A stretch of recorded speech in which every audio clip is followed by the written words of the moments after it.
She had built something here. Something real. Something no one could take. And then one morning, something came up the road that she hadn't sent for. You knew he was coming, Clara. You should have been prepared. There's no escaping this. Give him to me. She had already been thrown away once. She was not afraid of falling. Clara Ashworth had rehearsed the sentence for 3 days. She had said it under her breath in the dark of the passenger car, over the rattle of the wheels, while the plains of Kansas gave way to the emptiness of Colorado, and Colorado gave way to something even emptier still. She had said it until the words felt smooth as river stones worn down by water. Good afternoon, Mr. Crayle. I'm Clara. I hope the journey didn't keep you waiting long. She had decided how she would hold her hands, loosely at her sides. Not clasped in front of her like a woman at a funeral, not twisted together behind her back like a child caught at something. Loosely at her sides, because a woman who had crossed a continent to meet a stranger did not need to advertise how frightened she was.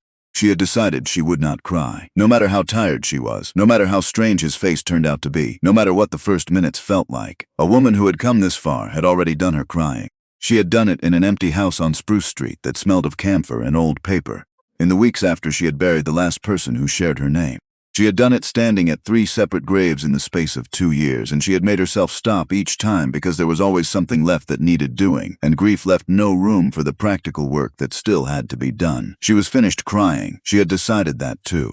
The train pulled into Dillon, Wyoming on an October afternoon when the light was the color of weak tea, and the wind came off the plain with the particular meanness of a season changing its mind. Clara stood at the door of the passenger car with her valise in her right hand and her chin lifted and her heart hammering in a way she refused to let reach her face, and she stepped down onto the platform. The platform was a long strip of gray timber with a station house at one end and a freight office at the other, and between them, men.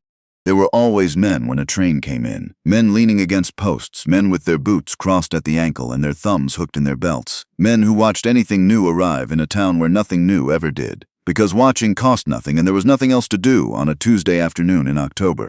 Clara looked for the man who would be looking for her. She saw plenty of men looking. None of them stepped forward. "Mr. Crayle," she said, and her voice came out steadier than she had any right to expect, aimed at the platform in general, at the afternoon in general. A station master with a face like old harness leather detached himself from the wall of the freight office. He wore a paper collar gone gray at the fold and an expression that Clara recognized immediately and did not like at all. It was the expression of a man who had been handed something heavy and was looking for somewhere to set it down. "You'd be the Ashworth woman," he said. "I'd be Miss Clara Ashworth," she said. "I've come to meet Mr. Everett Crayle. We have an arrangement. I know what you have." The station master took off his hat, and Clara felt the platform tilt very slightly beneath her feet, the way a floor tilts in the second before you understand it isn't the floor at all. "It's you, Miss Ashworth. I'm going to tell you something, and I'd like you to hear it standing up, because there's no way I know to lay it down gently." "Then say it plainly," Clara said, because she had learned in the past 2 years that bracing for a blow was always better than being surprised by one. "Mr. Crayle is here," the station master said. "He's been here," and he was. The man coming across the platform from the direction of the saloon was not what Clara had expected, and she had not expected much. He was perhaps 45, soft in the way of a man who had made money recently and intended to spend it on comfort.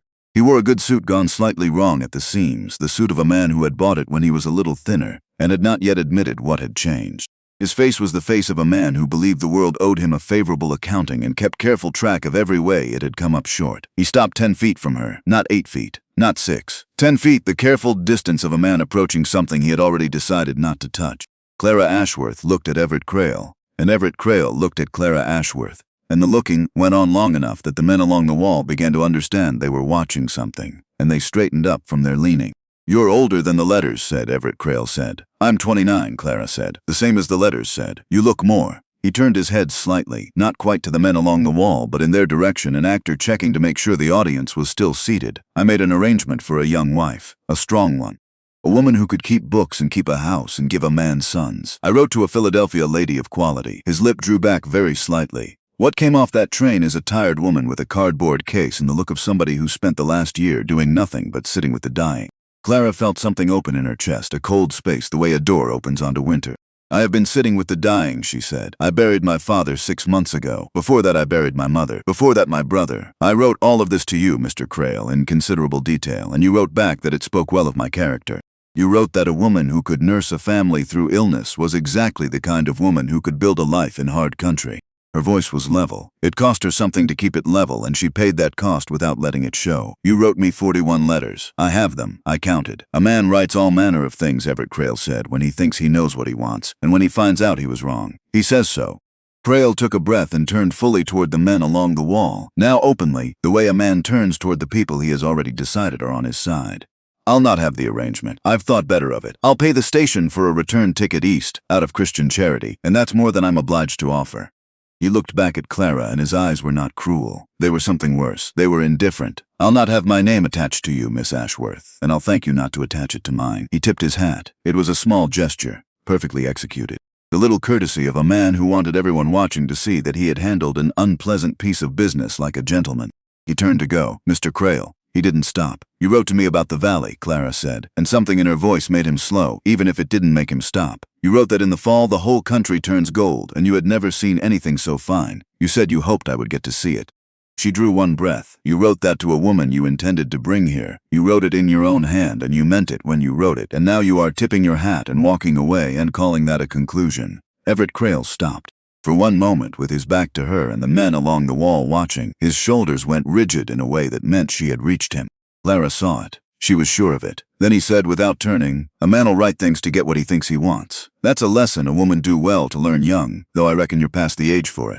And he walked off the end of the platform, and 3 of the men along the wall stepped aside to let him through. And one of them put a hand on his shoulder the way men do when another man has done something they privately admire. The station master shifted his weight. He had put his hat back on. Clara stood alone in the middle of the platform with the October wind pulling at the loose hair at her temples and the men along the wall rearranging themselves, losing interest now that the main event was over, settling back into their leaning and their idleness. She did not cry. She had decided that. She kept the decision. But she turned away from the men toward the empty tracks where the train had gone, because keeping a decision and keeping your face perfectly still were 2 different things, and she could only manage one at a time. She heard them talking, low the way men talk when they believe a woman is too broken to hear clearly. Can't say I blame Crayle. She came a long way to look like that. Charity tickets more than I'd give. She agreed to the arrangement same as him. That's her lookout. What's a woman like that going to do out here? No man, no kin. She'll be in the back room at the Calloway by Friday. That or worse. A small sound of amusement. Not cruel, exactly. Worse than cruel. Bored. The idle entertainment of men watching a stranger's life come apart because it broke up the monotony of a Tuesday. Clara closed her eyes for 3 seconds. She thought about her father, Thomas Ashworth, who had been a bookbinder for 30 years and had ink in the creases of his hands that never came out entirely, not even on Sundays, not even at the end when his hands were too weak to hold anything at all. She thought about the last thing he had said to her, dictated because he could no longer hold a pen, his voice thin but his diction precise the way it always was. Whatever comes, Clara girl, you keep your back straight. Ashworths keep their backs straight. She thought about how easy that had been to promise in a warm room to a dying man who loved her. She thought about how impossible it felt right now. She straightened her back anyway. She picked up her valise. The handle was cool in her palm, and the weight of it was familiar and steadying, the way small ordinary things can steady you when everything large has come apart. She turned to the station master. "Is there a boarding house?" she said, "that takes women? I have $4. I'll want to know what $4 buys before I decide anything about anyone's charity." The station master blinked. He had the look of a man recalculating something. "Ma'am, there's Pruitt's up on Main. She takes women. Won't take them past a week without seeing money for the next, and it's near $1 a night. 4 nights. Clara's mind was already moving, cold and clean, the way it had moved through the worst months of nursing her father when there was no room for feeling, because feeling left no room for the practical work that still had to be done. 4 nights. After that, nothing. After that, she would need work, and she would need it fast. And she was a woman alone in a town that had, within 10 minutes of her arrival, already decided what her future looked like. She had heard the men say it plainly. The back room at the Calloway or worse. Those were the 2 futures Dillon, Wyoming had on offer for a woman with $4 and no name attached to hers. Miss Ashworth. The voice was new. She had not heard it before, and she had been paying close attention to every sound on that platform since she had stepped off the train. She did not turn immediately. She had learned something in the last 10 minutes about what men's voices tended to want. "Ma'am." The voice came again. Patient, not pushing. "I don't mean to trouble you. I have one thing to say, and after I've said it, you can tell me to go to the devil and I'll go. You have my word on that." She turned. The man had been standing near the freight end of the platform for some time. She understood this the moment she saw him, understood it from the settled, unhurried quality of his stillness. He had not moved toward her. He had waited. He was tall and rangy in a canvas coat pale at the shoulders from a summer of sun, with a hat pulled low over a face that was difficult to put an age to, weathered but not old. He had the kind of quietness that made every other man on that platform seem restless by comparison. And he held his hat in both hands now, turning the brim slowly between his fingers. And Clara recognized what he was doing with the hat because she recognized all the small ways people handled the things they carried. "My name is Jonas Reed," he said. "I run cattle north of here. I was down for the freight, and I saw what happened. And I want to say first that I'm ashamed of it. Not my shame to carry, maybe. But somebody in this town ought to be carrying it, and the ones who ought to seem disinclined, so I'll carry it for them."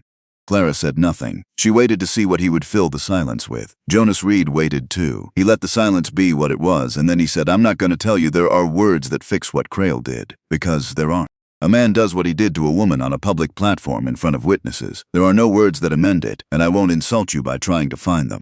He turned the hat once more. "I've got a ranch," he said. "It's a good distance north of here. Lonesome country, and I won't pretend otherwise. I've been running it alone for a while, and there's more work in it than one man's hands can manage well. Housework mostly. Cooking, mending, keeping. I've been meaning to hire it done for 2 years and never found the person for it, on account of it being far, and the winter being hard, and not many willing to take it on." He looked at her directly. He had steady eyes, dark, the color of creek water over flat stone, and they did not slide away from her gaze the way a man's eyes do when the thing he is offering is not quite the thing he is saying. "I'm offering you the position. Fair wages. $1.50 a week." "That's above the going rate," Clara said. "It is. Why?" Jonas Reed nodded as though the question was exactly the right one. "Because it's far out, and because you don't know me from Adam, and I think a woman ought to be paid something extra for taking on a stranger's word in a situation like this one. You'd have your own room. Your own lock on the door, which I'll hang myself before you sleep the first night, and give you the only key. And you'd have my word, for whatever that's worth to you today, that no part of the arrangement is anything other than the work." Clara heard one of the men along the wall say, not quite quietly enough, "Reed's lost his mind." Jonas Reed did not look at the man. The muscle in his jaw moved once, and that was all. "Mr. Reed," Clara said, and her voice was rising, and she could feel it rising, and she chose not to stop it because she was tired of managing her voice for the comfort of people who had not managed anything at all on her behalf. "You watched a man throw me away like something spoiled not a quarter hour ago in front of every person on this platform, and every man here either agreed with him or laughed, or both. And now you, a stranger, want to take a woman with no character reference, no family, no one to account for her, out to a ranch 40 miles from anywhere and put her alone in a house with you." She held his eyes. "So I'll ask you plain, because you seem to be a man who respects plainness. What do you actually want? Because in my experience, men who come to a drowning woman with a rope intend to be paid for the rope." The words rang out across the platform. A couple of the men shifted where they stood. The station master found something to study on the ground near his left boot. Jonas Reed absorbed it without flinching. He let the silence sit, the way she had, and then he said, quiet enough that it didn't reach the men along the wall, "That is the exact right question, and I'm glad you asked it, because it tells me you've got more sense than most people who've just been through what you've been through." He stopped turning the hat. "I'll tell you the truth," he said, "because you asked for it, and I've found it's generally easier to keep track of than the other thing. It's not for you, most of what's moving me right now. I wish I could say it was pure Christian kindness, but I've never been that good a man, and I won't begin lying about it now." "Then what is it?" "I know what it is," Jonas Reed said, "to stand on a platform like this one with a whole town looking at you and not one soul willing to step up." He looked past her for a moment at something she couldn't see, something that wasn't on this platform in this year. "After I lost my family, I wasn't a man you'd have wanted to know.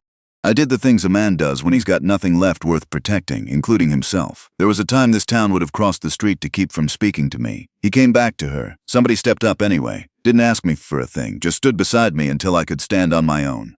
He paused. "I've owed that debt a long time and never found a way to pay it, on account of you can't pay a debt back to the dead. So I reckon I'm trying to pay it forward, if you'll let me." Clara looked at him. She looked at him for a long time, longer than was comfortable, longer than courtesy required, and Jonas Reed stood easy under the looking, neither shrinking from it nor performing steadiness for her benefit. He was simply still. She looked at the pale shoulders of his coat, worn down by honest sun. She looked at the wear on his boots, the kind of wear that comes from use and not from neglect. She looked at his hands, now that they had stopped turning the hat, and they were the hands of a man who worked with them every day and never thought about it. She thought about $4 and 4 nights, and nothing after. "I have conditions," Clara said. Something eased in his face. "Name them, the lock, exactly as you said. Hung before I sleep the first night. I keep the only key, and if I ever find it's been interfered with, I walk to the road, and I don't care how far the road is. Done. Wages in my hand every week. Not held for me, not kept for safekeeping. In my hand and mine to do with as I see fit, including buy a train ticket east the moment I decide I want one. You'll drive me to the station yourself. I'd want it no other way." Clara took one breath. My independence, she said, and her voice came out not quite steady for the first time, because this was the thing that mattered most and she had the least right to demand it. A penniless woman with dollars and 2 futures left, and a whole town already deciding which one she'd land in. Whatever I think, whatever I decide, whatever I am inside the work I do for you, that belongs to me. I came a long way to give it to a man, and the man didn't want it, and it's the only thing left in this world with my name on it. I will work honestly, and I will work hard, but I will not be owned. Not for $1.50 a week, and not for anything. Not ever. Jonas Reed was quiet for a moment. Then he said, soft, not ever, as though he were turning the words over in his hands the way he had turned his hat. Finding they fit something he already knew, he touched the brim of his hat. You have my word, Miss Ashworth, on all of it, and I'll tell you so you know the manner of what you're stepping into. I'm not a man of many words. I keep the ones I give. If I say a thing to you, it's true. If I can't say a thing true, I won't say it at all. That's the whole of me. It's not much to recommend a man. It's more, Clara said, than 41 letters. And there it was briefly on his face, something that might have been a smile gone before it finished arriving. The wind came off the plane and rattled the station sign on its chains and lifted the loose hair at Clara's temple, and somewhere down the length of Main Street a dog barked twice and thought better of it. The men along the wall had begun to lose interest. There was no more theater in it now. The woman wasn't going to weep on the platform or make for the Callaway. And Reed wasn't going to say anything worth hearing, so one by one they pushed off the wall and drifted toward warmer places and the day's real business of doing nothing somewhere more comfortable. Clara watched the last of them go. She understood that in the whole of Dillon, Wyoming, on the afternoon her life had ended and started over on the same stretch of gray timber. Exactly one person had crossed the boards to stand beside her, and he was a quiet man who had been so still that the entire town had forgotten he was there. My wagon's at the far end, Jonas Reed said. I won't touch your case unless you hand it to me, and if you want time to think, we can sit in the freight office where it's warm, and you can decide at whatever pace you need. There's no clock on this that I'm holding. Clara looked south along Main Street at the town that had already sorted her into the ground. Then she looked north past the last buildings, to where the road ran out into a country so wide and so empty that looking at it made something ache in her chest in a way she couldn't name. Gold, she thought. He had written that. In the fall the whole valley turns gold, and I have never seen anything so fine. Everett Crayle had written those words to her in his own hand, and they had probably been a lie. One more thing a man writes to get what he thinks he wants. But the country was out there whether he had lied about it or not. The country didn't belong to Everett Crayle. The country didn't care what any man on that platform had decided about her. I don't need to sit, Clara said. She lifted her valise. I've made my decision. Jonas Reed stepped back to let her go first, keeping the careful distance he had kept since the beginning, close enough to be present and far enough to leave her room. And Clara Ashworth walked the length of the platform in the failing afternoon light with her back straight the way her father had taught her, and she did not look back at the town that had laughed. The wagon was an old buckboard, sound and plain, with a bay mare in the traces who turned her head as Clara approached and regarded her with a long, dark, patient eye. Clara put her hand on the wagon wheel. The wood was solid and cool and real, and the realness of it mattered. Wait, she said. Jonas Reed stopped. You started to say something back there on the platform. She kept her hand on the wheel and held his gaze. You said you lost your family. I'd like to know what you've lost. Before I get in this wagon. He didn't answer right away. The mare shifted her weight. A cold breath of wind moved between them. Why does it matter?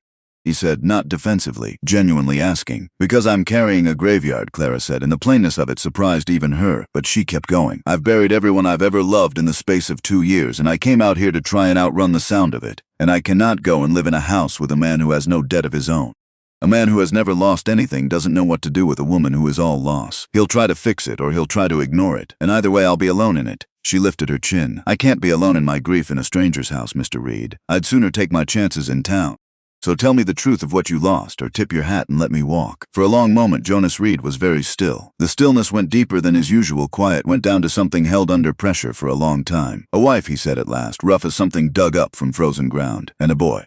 10 years ago, the sickness came through the county, went after the children mostly. My son Eli took it first, 4 years old. I held him for 3 days and there was nothing I could do, not one thing, and he died in my arms on the 3rd night. He looked at a point past Clara's shoulder. My wife Marin had been nursing him the whole while, hadn't eaten, hadn't slept.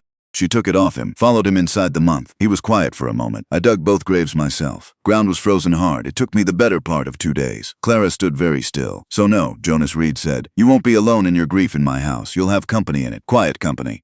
Company that doesn't talk about it much. But it's there. He looked at her then, directly, without apology. That's the whole of what I lost. That's why I know what a platform like that one feels like. Standing where you were standing. Clara looked at him for a long moment. She thought about Eli, 4 years old, and Marin following him inside a month.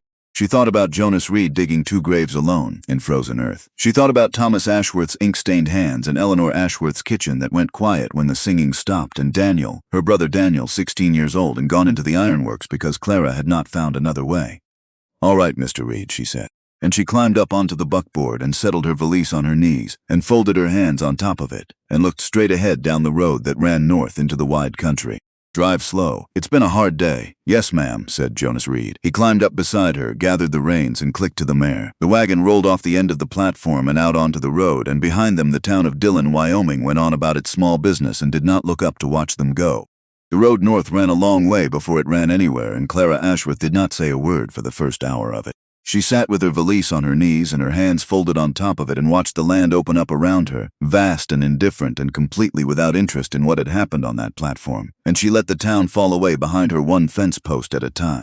She was waiting, she realized, for the thing to go wrong. She kept bracing for it, the hand on her knee, the change in his voice, the moment when the offer became a different offer. She kept waiting for the story to become the story she had been raised to expect from men and wagons and empty country. It didn't come. An hour out, Jonas Reed reached under the seat without a word and brought up a canteen and a cloth-wrapped bundle and set them on the bench between them, closer to her than to him. Then he put both hands back on the reins. Clara looked at the bundle. "What's this?" "Bread and some salt beef. You've had 3 days on a train and an afternoon I wouldn't wish on anyone, and I don't imagine anyone thought to feed you through any of it." She looked at the bundle. Then she looked at exactly where he had placed it. "Why did you set it on my side?" "So you wouldn't have to reach across a stranger to get to it," Jonas Reed said. Clara Ashworth looked out at the country going gold in the late afternoon light, and she picked up the bundle and unwrapped it, and she ate. And she was so hungry and so tired and so undone by the plain, unremarkable decency of where he had placed the food that she had to turn her face to the open land so he wouldn't see what the small gesture did to her. The ranch rose up out of the darkening land near nightfall. A low cabin, a barn mended in more places than it had been painted, a corral, a well, a stand of cottonwoods gone bare for the season. And around all of it, in every direction, the enormous silence of a place with no other people in it. Clara climbed down before he could offer a hand and stood in the yard and understood in her bones for the first time exactly how far she was from anywhere. She had known it in her head for 3 hours. She knew it now in the cold along her spine. If this man meant her harm, there was no one within earshot. There was nothing but the land and the dark coming down. Jonas Reed seemed to understand that she had arrived at this knowledge, and he did not come near her. He unhitched the mare and led her toward the barn, and over his shoulder, easy, without ceremony, he said, "House is open. Fire's laid, just wants a match. There's a box of them on the mantel. Your room is the one on the right." He paused at the barn door. "I'll be a while with the horse. You go on in and get warm. I'll knock loud before I come anywhere near the house." He went into the barn and left her standing alone in the yard with the whole dark country around her. Clara stood there for a moment. Then she picked up her valise and walked into the cabin. The fire was laid exactly as he had said. The matches were on the mantel exactly where he had said. She struck one and touched it to the kindling, and the fire caught clean and the cabin filled slowly with warmth and the smell of old wood and pine smoke. She found the room on the right. The door had an iron latch. She pushed it open. On the small table beside the narrow bed sat a brand new brass lock, still in its paper wrapping. Beside it a single key. Beside the key a scrap of paper with 4 words written in careful, unpracticed handwriting. Only one made, Jonas. Clara sat down on the edge of the bed. She held the key in her 2 hands and looked at it for a long time. Then, for the first time since a station master had taken off his hat on a train platform to tell her news she hadn't wanted to hear, she let herself cry. Fully, privately, without managing it or containing it, in the empty room of a stranger who had had the particular grace to leave her alone to do it. Outside, from the direction of the barn, she could hear the slow and patient sounds of a man caring for his horse at the end of a long day. She cried until she was empty. Then she dried her face and fitted the lock to the door and turned the key, and the bolt shot home with a clean, solid sound. That was the first night. The days on the ranch found their shape faster than Clara had expected, and the shape was mostly silence. She rose before light and had the fire going and coffee on the stove by the time Jonas came in from the first of the morning chores, and they ate across the table from each other without speaking, and he tipped his hat on the way out and she turned to the work of the day. She cleaned a cabin that a solitary man had allowed to go further than he likely realized. She mended shirts worn through at the elbows. She learned the well and the woodpile and the temperamental draw on the stove that needed coaxing on cold mornings. She worked, and the work was a mercy because it gave her hands something to do that wasn't grief, and grief left without occupation had a way of eating through everything else. Jonas paid her on the first Saturday, counting the coins into her palm one at a time, no ceremony, not waiting to be thanked. Clara took the coins and put them in a tin she kept on the shelf in the locked room, and neither of them said anything about the train east, but they both knew the tin was there. They both understood what it meant and what it was for. It was the second week when the first real crack appeared, and it came from the trunk she was airing out in the main room. Lifting the heavy lid to let the cold storage smell out of old wool and cedar, she found it at the bottom, underneath a folded blanket. A child's shirt, small, hand-sewn with the careful, uneven stitching of someone who had learned as they went, folded the way you fold something you cannot bring yourself to unfold. She did not hear Jonas come in. When she turned with the little shirt in her hands and found him standing in the doorway with his hat off, she stopped moving entirely. "I'm sorry," she said. "I was airing the trunk. I'll put it back exactly as it was." Jonas looked at the shirt for a moment. Something moved across his face and was contained, the way everything moved across his face and was contained. He had a great deal of practice at containment. His name was Eli, he said. His voice was level, and she could hear what it cost him to keep it level. The way you can hear the weight of a thing even when someone is carrying it without showing the strain.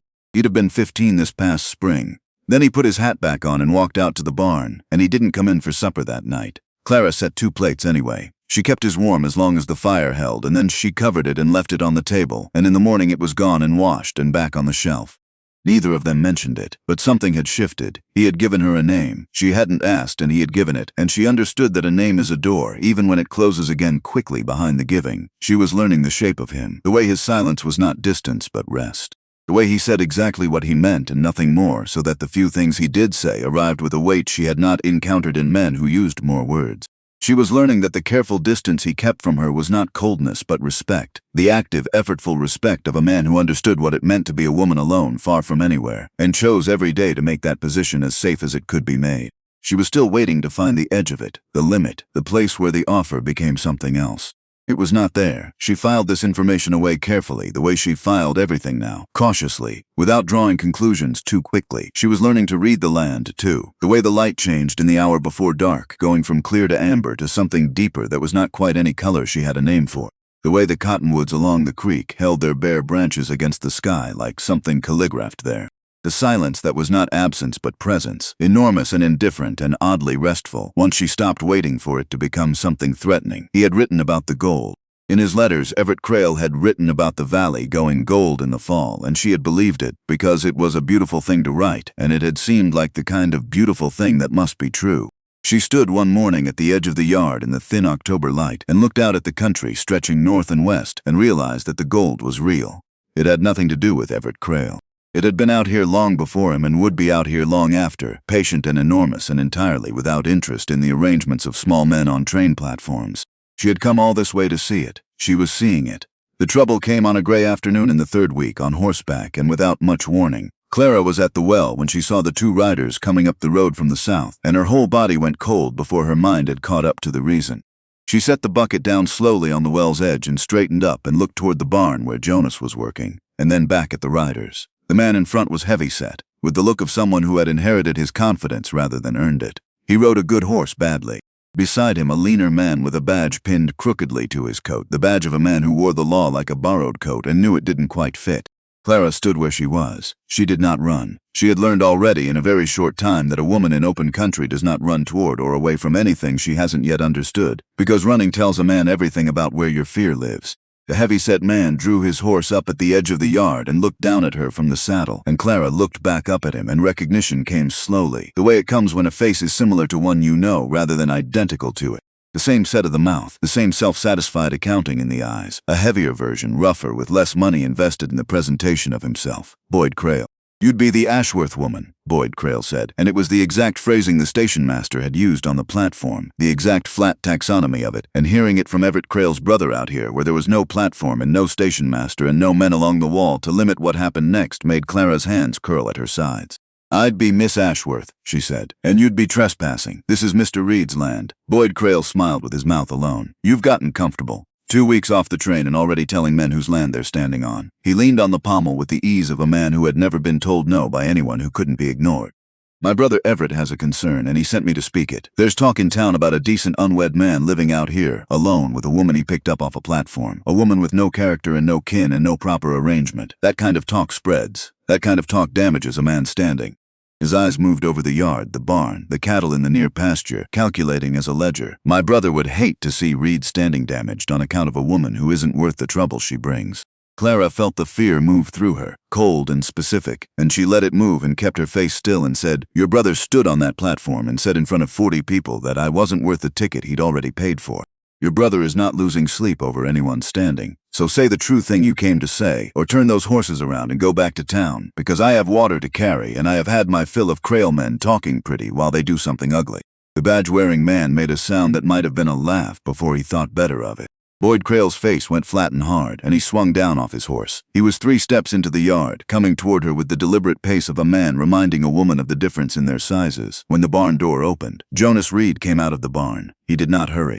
He crossed the yard with his hands at his sides, and he put himself between Clara and Boyd Crayle, and then he stopped and looked up at the bigger man with a steadiness that was not peace, but decision, already made and not subject to revision. "Afternoon, Boyd," he said. Boyd Crayle stopped. Whatever he had intended to do to a woman alone in a yard, he found he had considerably less appetite for it now that the yard had rearranged itself. "Reed." Boyd reset his weight. "We're just talking." "You were walking at a woman who'd already told you twice to leave," Jonas said, and his voice did not rise. If anything, it dropped, and the dropping was worse. "I heard the whole of it from the barn. Every word." He looked past Boyd at the badge-wearing man, who found something to study on the far horizon. "I'll save us all the time of Everett's message, Boyd, and give you mine to carry back. You tell your brother that Clara Ashworth works for me for fair wages, and she has her own room and her own lock, and there is nothing improper under this roof, and there never has been. And you tell him that a man who refuses a woman publicly, and refuses her cruel, and then sends his kin 40 miles out to make trouble for the one person who did right by her, you tell him a man like that ought to be careful how loud he talks about other people's character, on account of the whole town already saw what his is worth." The silence held. Somewhere in the barn the mare shifted against her stall. "That a threat?" Boyd said. "It's the truth," Jonas said. "I don't deal in threats. I told her that the first day, and I'll tell you the same. But I'll add one thing, and it's mine alone, and you take it however you please." He took one single step forward, and Boyd Crayle took one step back, and neither of them seemed to know that it happened. "You come onto my land and walk at that woman again, Boyd, and we'll neither of us be pleased with how the afternoon concludes. Now, your horses are dry if you want the trough, and there's the road if you don't." Boyd Crayle stood in the yard for a long moment, looking at Jonas Reed, and then looking past him at Clara, and whatever he read in her face, which she had made as still and flat as the October sky, finished the calculation for him. He spat in the dirt. He climbed back on his horse with the exaggerated ease of a man pretending he had decided to leave rather than been made to. He turned the animal's head toward the road. "You'll regret keeping her," Boyd said. His voice had gone to the register men use when they want to sound prophetic rather than angry. "Woman like that is weather. She'll blow through and take what isn't nailed and leave you worse off than before she came. Ride on, Boyd." They rode on. Clara and Jonas stood in the yard and watched the 2 riders until they were nothing but a disturbance in the gray distance. And when they were gone, she discovered that her legs had done the thing legs do after a fright that's over, gone a little unreliable beneath her, and she sat down on the edge of the well with her hands over her face. Not crying, just letting the fear finish passing through her now that there was room for it. Jonas stood a few feet away. He did not touch her, he waited. After a while he said, "You did right," telling him to say the true thing. Men like Boyd, they do their work in the half-light. "You pulled it out in the open, and it near stopped him cold before I ever came out of that barn." "He's going to make more trouble," Clara said into her hands. "Likely. For you." She lowered her hands and looked up at him. "Because of me. You heard him. I'm weather. I blow through. He's not entirely wrong. I have a tin with your wages in it and a plan to spend them on a ticket east, and everyone in that town knows it, and now they'll say you're a fool who took in a woman who'll take what she can and run." She looked at him steadily. "Your name out here is the only thing a man has, and I'm spending it just by breathing under your roof." Jonas Reed was quiet for a moment, looking at the road where the dust had settled. Then he said something that stopped her. "My name in that town," he said slowly, "is not the coin you think it is." He looked out at the country going dark along the ridgeline. "There was a time after I lost Marin and Eli that I was not a man fit to be around. I did the things a man does when he has nothing left worth protecting, including himself. Drank for a year, longer than a year. My name in Dillon was not a thing worth polishing in a drawer. The fact that they tip their hats to me now is only because I got quiet and got sober and got far enough out of their sight that they forgot the other version of me." He looked back at her. "So don't sit there spending my reputation on my behalf. It isn't the fine coin you're treating it as." He paused. "And whatever's left of it, I'd rather spend on one decent thing than keep it clean and useless in a drawer." Clara stared at him. "Why are you telling me this?" she said. "Because you keep waiting for me to be Crayle," Jonas Reed said. "I've watched you do it for 2 weeks. You flinch when I come through a door you didn't know I was near. You put my food on the far side of the table. You lock your latch every night, which is right, and I'm glad of it. But you're living braced for something, and I can't make you stop, and I wouldn't try." He picked his hat up from where he'd set it on the well's edge. "Only I thought if you knew I've been as low as a man can go and clawed back up from it, maybe you'd brace a little easier. Because a man who's been broken all the way through has less interest in breaking other things." He put his hat on. "That's all," he said. I've got the west fence to check before dark." He walked back toward the barn, and Clara sat on the edge of the well in the cooling afternoon and watched him go and felt something in the bracing ease. Not all of it, but some. Enough to breathe differently, enough to notice as she walked back to the cabin in the last of the light that the country to the north had gone exactly the color that Everett Crayle had described in his letters. That impossible deep gold, flooding the draws and the ridgelines and the far-off hills, turning the whole enormous country briefly into something that looked like it had been made on purpose. She stood on the step and looked at it until it faded. She had come all this way to see it. She was seeing it. Inside the cabin, on the table where she had left it that morning, sat the letter she had written 2 nights ago. The address of a boarding house in Cheyenne. Unsealed, unposted, folded once. Clara picked it up. She held it for a moment. Then she folded it again and put it in the pocket of her apron, and she went in and started the fire for supper. And neither she nor Jonas Reed mentioned the letter when he came in, because he didn't know about it, but she did not mail it. Not that day.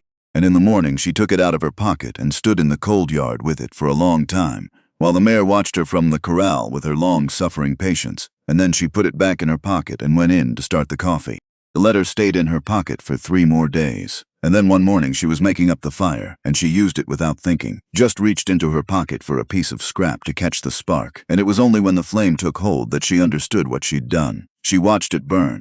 Outside, Jonas Reed was already at the first of the morning work, and the sound of it was steady and ordinary, and the gold was coming back to the country again in the early light. And Clara Ashworth stood at the fire she had built in someone else's cabin and felt, for the first time in 2 years, something she did not yet have a name for. She would learn its name in time. Winter came to Harrow Flats the way it came to all of that country, not gradually but all at once, as though the sky had been holding it back by main force and simply let go. Clara felt it turning for a week before it broke. She felt it in the way the light thinned and went flat, in the way the mare grew restless in the corral, pacing the fence line in the mornings with her ears laid back and her breath coming in quick white plumes. She felt it in the way Jonas worked in those last days before the storm, moving with a focused urgency he did not otherwise have, checking the barn roof and the wood supply and the cattle on the upper pasture with the systematic care of a man who understood exactly what was coming and respected it enough not to pretend otherwise. He didn't talk about it much. He rarely talked about much. But one evening she found him standing in the yard looking north at a bank of cloud the color of old iron sitting low on the horizon, and she came to stand beside him because she had learned by then that his silences were worth standing beside. "Bad one coming," he said without turning. "How bad?" "Bad enough." He looked at the cloud a moment longer. "I'll need to get the last of the cattle down from the upper pasture before it hits. Bring them into the draws where there's shelter. If I leave before first light, I can get them down and be back before dark. And if you can't?" He glanced at her briefly. "Fire's laid before I go. Food's in the house. You'll be all right." It was not quite an answer to what she had asked, and they both knew it, and neither of them said so. 2 days later, the storm came. It came in the night, the way the worst things do, without the courtesy of arriving when you were awake and prepared to receive them.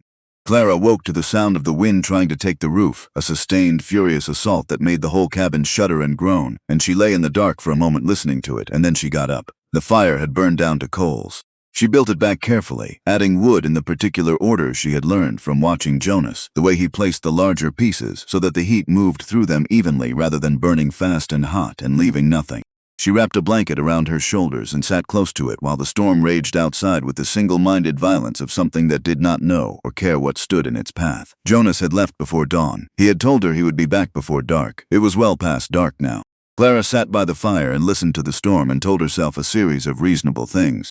He knew this country far better than she did. He had been through winters like this one before, many of them, alone. He was a careful man and a capable one, and careful, capable men came home from things that would have stopped to other men. She told herself these things, and she believed them, and she was still afraid. She found herself thinking about what he had said in passing, weeks ago, when she had asked about a storm and he had said the last bad one he hadn't made it back in time. She had filed the words away without examining them. She examined them now and found she did not like what the examining produced. She went to the window. The darkness outside was absolute, swallowed entirely by the white movement of the storm, a blankness so complete that looking into it was like looking at nothing, like the world had been unmade past the glass. She could see the shape of the barn, barely, a darker mass in the general darkness, and she watched it for a long time the way you watch something you need to still be there. She was not a woman who prayed with any particular confidence in the transaction. Her father had been a man of faith, and her mother had sung hymns in the kitchen, and Clara had grown up in a house where God was assumed to be present and largely benevolent. 2 years of watching the people she loved die by degrees had not destroyed this assumption exactly, but it had made it complicated. She was not sure on most days who was on the other end of a prayer. She prayed anyway. It was a very short prayer and entirely practical. She simply asked that he come home. She was still at the window when she heard the mare. It was the wrong sound. She had spent enough weeks in that place by then to know the sounds the mare made when she was calm and when she was not, and this was not a calm sound. This was the sound of an animal that knew something was wrong before the human in the cabin had figured it out. And then underneath the storm, a different sound, a weight against the door. Not a knock, a body against wood. Clara crossed the cabin in 4 steps and flung the door open against the wind, and Jonas Reed half fell across the threshold. He caught himself on the doorframe with one arm and stayed upright by that alone. And the left side of him was dark in a way she understood immediately because she had seen it before. On her father at the end, on her brother when they brought him to her, the darkness of blood that had been bleeding long enough to go cold. Horse went down, he said. His lips were gray. On the ice. She came down on my leg, something in the ice under the snow, a rock or a split rail I couldn't see. She got up. He paused, and the pause cost him visibly. I walked in. 2 miles, maybe more. Clara did not scream. She did not freeze in the doorway. She stepped back and said, the chair by the fire, not the bed. The chair, Jonas, now. She got her shoulder under his arm and took his weight, and he was heavy and half frozen and shaking with the cold and the blood loss. And she got him across the cabin and into the chair by the fire the way she had gotten her father from bed to chair in the last months, with the mechanical efficiency of someone who has learned to make a small body useful by making it very deliberate. She crouched in front of him and started on the buttons of his coat with fingers she would not allow to shake because there was no time to spend on shaking. Talk to me, she said. Keep talking. Where's the cut? Left thigh. High up. His head dropped forward slightly, and she caught his jaw in her hand and lifted his face and made him look at her. No, she said. You look at me. You stay in this room, Jonas Reed. You do not go anywhere tonight. She held his eyes, dark and glassy with pain and cold, and she waited until she saw him focus. Do you hear me? I have buried every person I have ever loved, and I will not add your name to that list. Not tonight, not in my first winter. Now stay here and tell me about the cattle. Tell me you got them down. Something in him caught on the flat refusal of it, and his eyes cleared a degree. Got them down, he said lower. All but one calf. Rest her in the draws, they'll hold. Good, Clara said.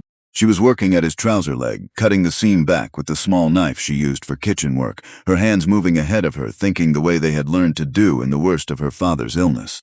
Keep talking, Clara. It was the first time he had used her given name. His voice was fading and he was fighting it back up. She could hear the fighting. Don't, she said. Whatever you're about to say. Don't. Men always want to make a speech when they've decided it might be easier to die than to fight, and I won't hear it. She got the trouser leg back and found the wound and made herself look at it with the clear, unhurried gaze of a person who cannot afford to react to what she is seeing. It was bad. A long, deep gash high on the inside of the thigh, still welling. The flesh laid open ugly and deep, and the cold had slowed the bleeding, which was the only mercy in it. She had seen wounds. She had not seen one like this, but she understood its basic arithmetic immediately and without panic. You hired me to keep this house, she said. Keeping you in it is housekeeping. Now hold still. She was already up, already moving. She knew where he kept the whiskey because she had found it in the first week, a bottle behind the flour, untouched, dust on the glass, the whiskey of a man who had given it up and kept the bottle as a reminder of why.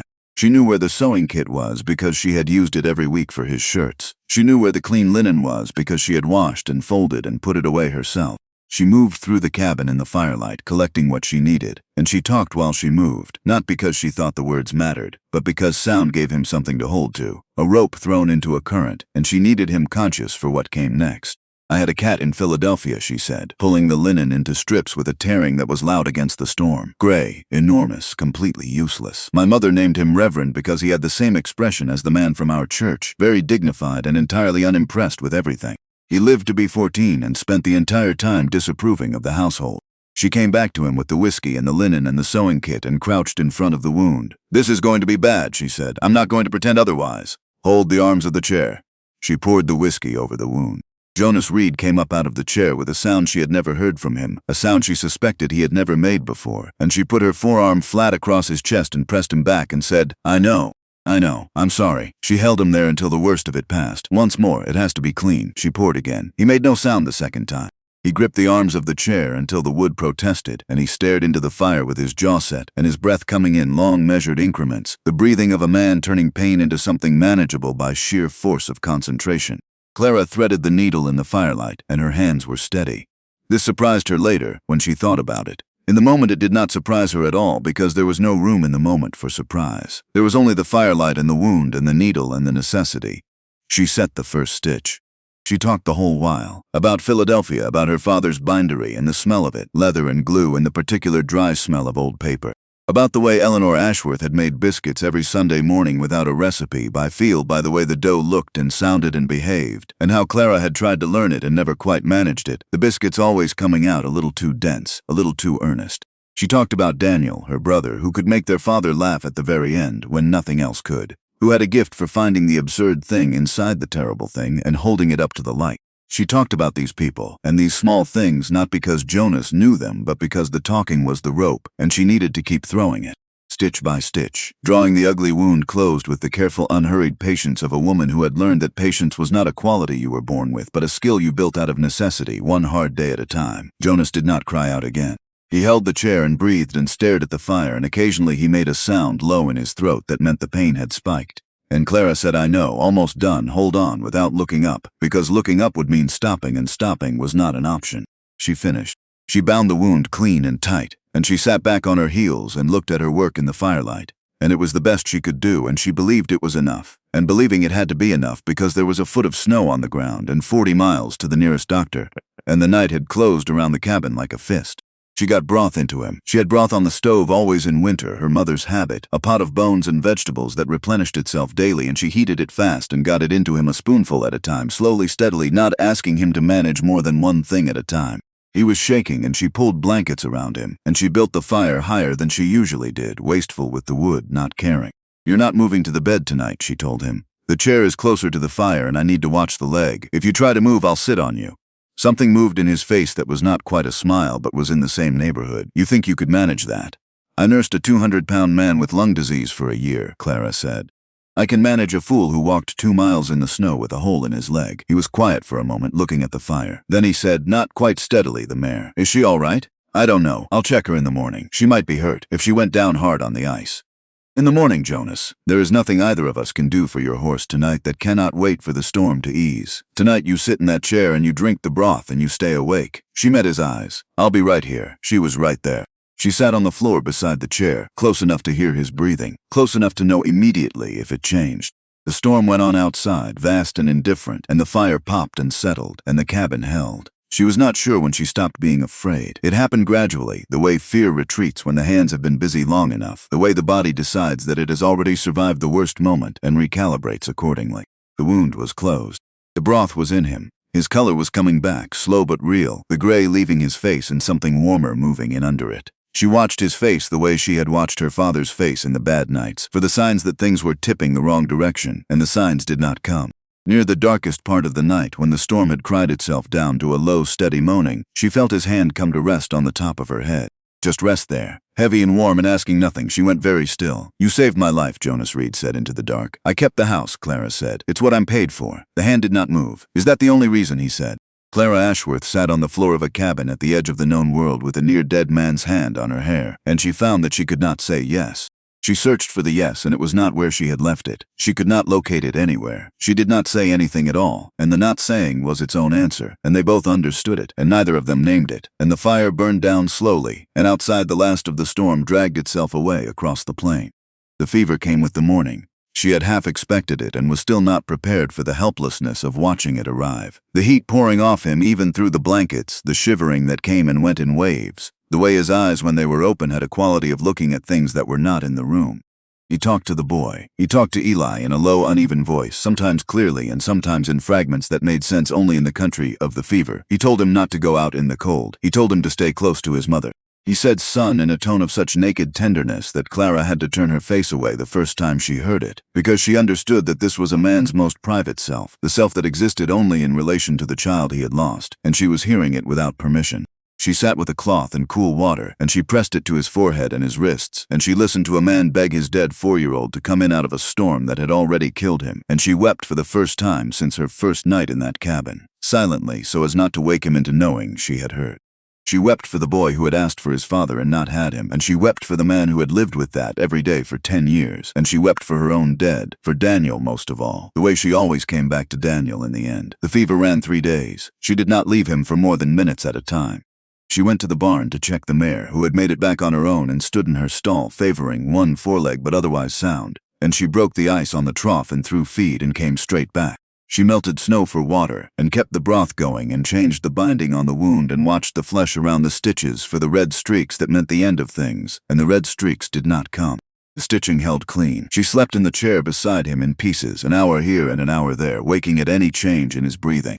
On the second night he called for Marin, his wife, called for her with a clarity and a grief that was not the fever's confusion but something that lived underneath everything else in him. Something the fever had merely uncovered by removing the careful overlay of 10 years of silence.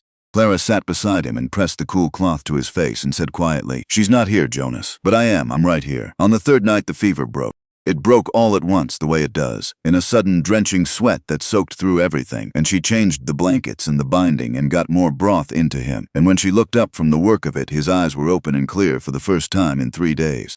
He looked at her for a moment without speaking. "You're still here," he said. The wonder in it was quiet, but it was real. "Where would I go?" Clara said. "There's a foot of snow on the ground and you can't walk, and the mare has a sore leg." Something moved in his eyes. Not humor exactly, but its near neighbor. "How long?" 3 days. He processed this, going still around it until it settled. The cattle are fine. I checked them twice. The ones in the north draw have plenty of feed. The calf you lost, I found where it went. There was nothing to be done. The mare, walking sound this morning. She'll be fine." He was quiet for a moment. "You did all of that. It needed doing." He looked at her, and she looked back at him, and the firelight moved between them, and the cabin was very quiet. "Clara," he said. "Don't," she said, not unkindly. "You were about to thank me or apologize or make some other speech that isn't necessary. You don't have to. I was here. That's all. I was going to say thank you," he said, "and I am going to say it regardless. I know you'll accept it badly. Thank you." Clara looked at her hands in her lap. Her knuckles were chapped from the cold water and the washing and the work of the last 3 days, reddened, raw. Her mother's hands had looked like this. Her father had always noticed them, had held them sometimes without saying anything, just held them. "You're welcome," she said. "Now sleep." He slept. She watched him sleep for a while, not because she needed to, but because she had gotten into the habit over 3 days, and the habit had not yet caught up to the fact that the emergency was over. She watched the steady rise and fall of his chest and felt the exhaustion that comes after a crisis has resolved. Not the exhaustion of the body, which was considerable, but the exhaustion of having been braced for the worst possible outcome for 3 days, and having the bracing turn out to be unnecessary. Outside, the storm had been gone for a day, and the country was white and still and enormous in the winter silence. She thought about what she had said to him that first night, that she would not add his name to her list, that she had buried everyone she had ever loved. She examined the fact that she had said this, and what it revealed about what she had been thinking in the moment she said it, and she found the examination uncomfortable and set it aside. The days that followed were the strangest of her time at Harrow Flats. Jonas was confined to the cabin, which meant he was always present, and always present meant the careful distances they had maintained were no longer possible in the same way. He sat in the chair by the fire, and he ate what she brought him, and he tried to be useful by doing the small tasks he could manage, sitting down, mending harness, sharpening tools, and she moved around him in the small space of the cabin, and they were forced by the dimensions of the place into a proximity that was different from what they had been. She noticed things she had not had the opportunity to notice before, the way he listened. Not the polite performance of listening that she had grown up observing in drawing rooms and parlors, but actual listening, his whole attention coming to rest on whatever she said with the quality of a man to whom sound mattered because he lived in a place where most sounds meant something. She noticed that when he laughed, which was rare, it came from somewhere genuine and surprised him as much as it surprised her. She noticed that he read when she left him alone, a small Bible with a broken spine, not with any performance of piety but in the way of a man looking for something he wasn't certain was there. She noticed that she had stopped flinching when he moved through a doorway she hadn't known he was near. She was not sure when that had stopped. She tried to locate the day and couldn't find it. He was on his feet in 10 days, limping badly but upright, and she told him he was too stubborn to be trusted with his own recovery, and he said he'd heard that before, and it was the closest thing to a joke that had passed between them, and it sat in the cabin afterward with a warmth she found she was not in a hurry to dismiss. It was during those days of his recovery, in the evenings when the work was done and the fire was the center of the world, that he began to talk. Not about the things he had talked about in the fever, not yet, but about other things. About Missouri, where he had grown up, the second son of a man who believed silence was a virtue and expressed it by exercising it entirely. About the years before Wyoming, the ones he had spent learning the cattle business on other men's ranches and being paid less than he was worth, which had taught him, he said, the value of paying people what they were worth. About the winter he and Marin had come out here, both of them young and certain in the way that only people who have never yet been wrong about anything can be certain. He told her about building the cabin, about Marin standing in the yard when it was 3 walls and a hope already heavy with Eli, directing him from below on where to place the final roof beams because she couldn't climb up to do it herself, and laughing at him when he got it wrong, which was often. Clara sat with her mending and listened, and she understood that something had opened in him. Some door that the fever and the 3 days and the nights of being cared for without condition had unlocked, and she received what came through it with the quiet care it deserved.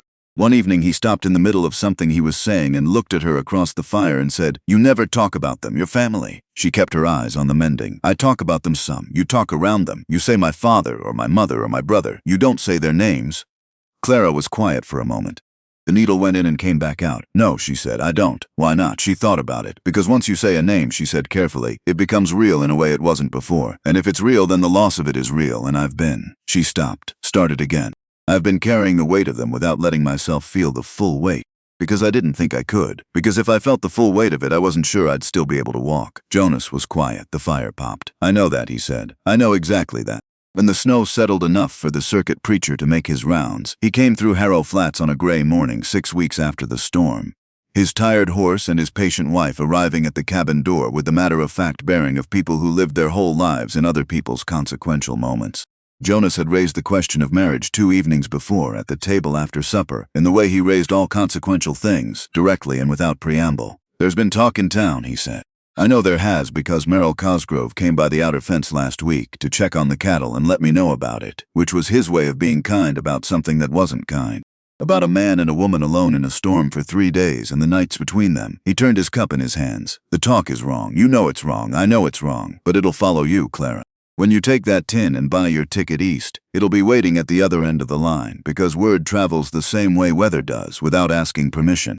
Clara sat very still. "I'm not asking what Crayle asked," Jonas said, and the steadiness in his voice cost him something. She could hear it. "I'm not asking for what a marriage usually asks for. I'd hold to every condition you set on that platform, the lock, the wages, all of it, and I'd hold to them whether you said yes or no to this.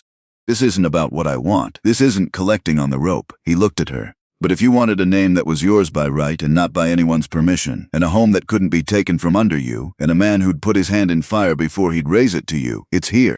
It's a plain offer from a quiet man in hard country, but it's real, and I won't tip my hat and pretend I didn't make it." Clara Ashworth sat across the narrow table from the man who had never once, in all the weeks she had known him, tried to own a single thing about her, and she heard herself say yes. Her voice shook worse than her hands ever had. She thought that was worth noting. They were married on a Tuesday morning in January with the preacher's wife as witness, and the mare looking in through the open barn door with her customary long-suffering patience. Clara wore the dress she had brought from Philadelphia, the one she had packed for a wedding that had not happened. Jonas wore a clean shirt she had mended at the elbow with her own thread. The preacher was brief and professional and kind, the kindness of a man who had performed this ceremony in every possible circumstance and had learned not to impose his assumptions about what any particular ceremony meant to the people inside it. When it was done, Jonas's grandmother's ring, which he had kept in a leather pouch in the bottom of his trunk for 10 years, slid cold and then warm onto Clara's finger. The preacher and his wife stayed for coffee and then pushed on, as they always did, to the next place that needed them. And Clara Cole, Clara Reed now, a name that felt like a coat that didn't quite fit yet, stood alone in the cabin that was now hers by law, with the ring warm on her finger, and the whole weight of everything she had survived to arrive at this strange, safe place came rising up through the floor of her all at once. It came from very deep. It came from places she had not let herself visit in 2 years, in 3 years, in longer than she could accurately measure, because visiting them required stopping, and she had not been able to stop because there was always something left that needed doing. She stopped now. There was nothing left to do with her hands except feel what they had been too busy to feel. She sat down on the edge of the bed and she put her hands over her face, and she wept the way she had not permitted herself to weep at any of the 3 graves she had stood at, or on the train, or on the platform, or in the worst nights of nursing, or in any of the 100 places along the road to this moment where the grief had pushed up and she had pushed it back down. She wept for Thomas Ashworth with the ink in his hands that never washed out. She wept for Eleanor Ashworth, who had sung in the kitchen until the kitchen went silent. She wept for Daniel, her Daniel, 16 years old and gone to the ironworks because Clara had let him go, because there had been no other way, because she had told herself there had been no other way and had never fully believed it.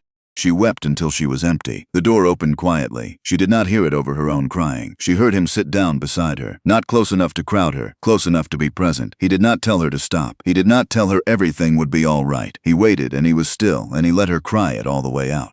When the worst of it had passed, when she was breathing in the ragged, slow way of someone who has cried past the edges of themselves, she became aware of how quiet the cabin had gotten, and she lowered her hands from her face.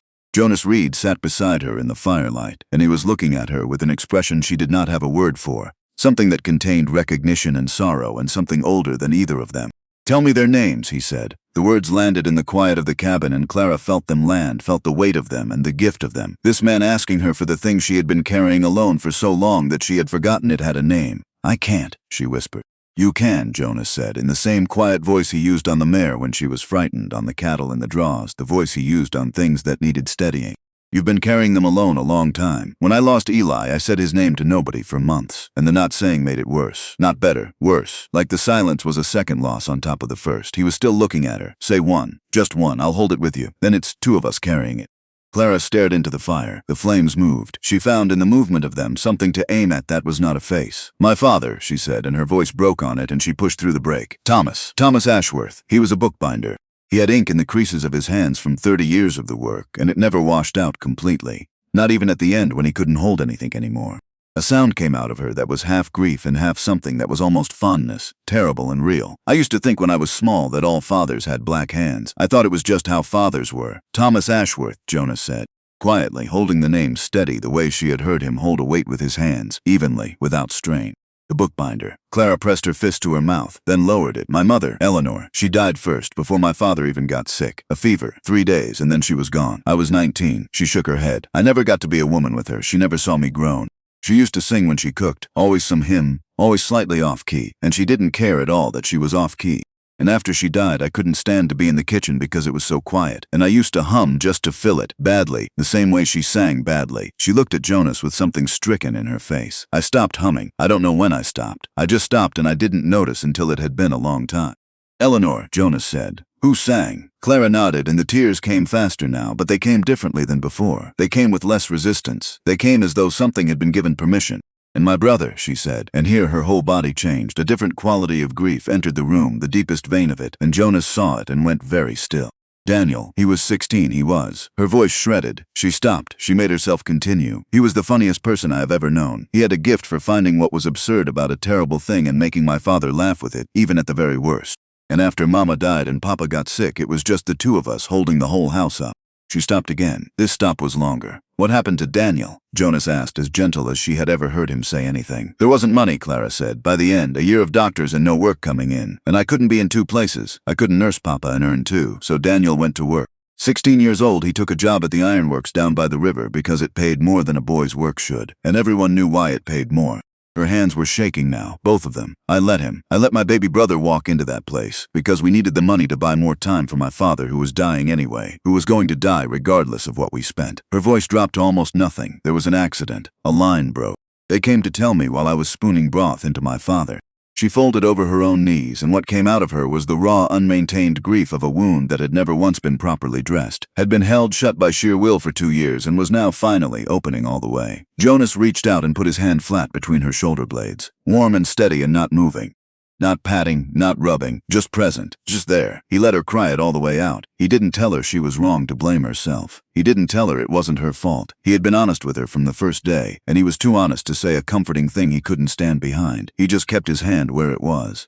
When the crying had run itself out and she was sitting hollow and tired and somehow lighter, he spoke. You didn't send him, Jonas said. I know you won't believe that tonight. Maybe not for a long while. But there's a difference between a thing you did and a thing that happened inside a situation you didn't make. You were a girl holding a dying house together alone.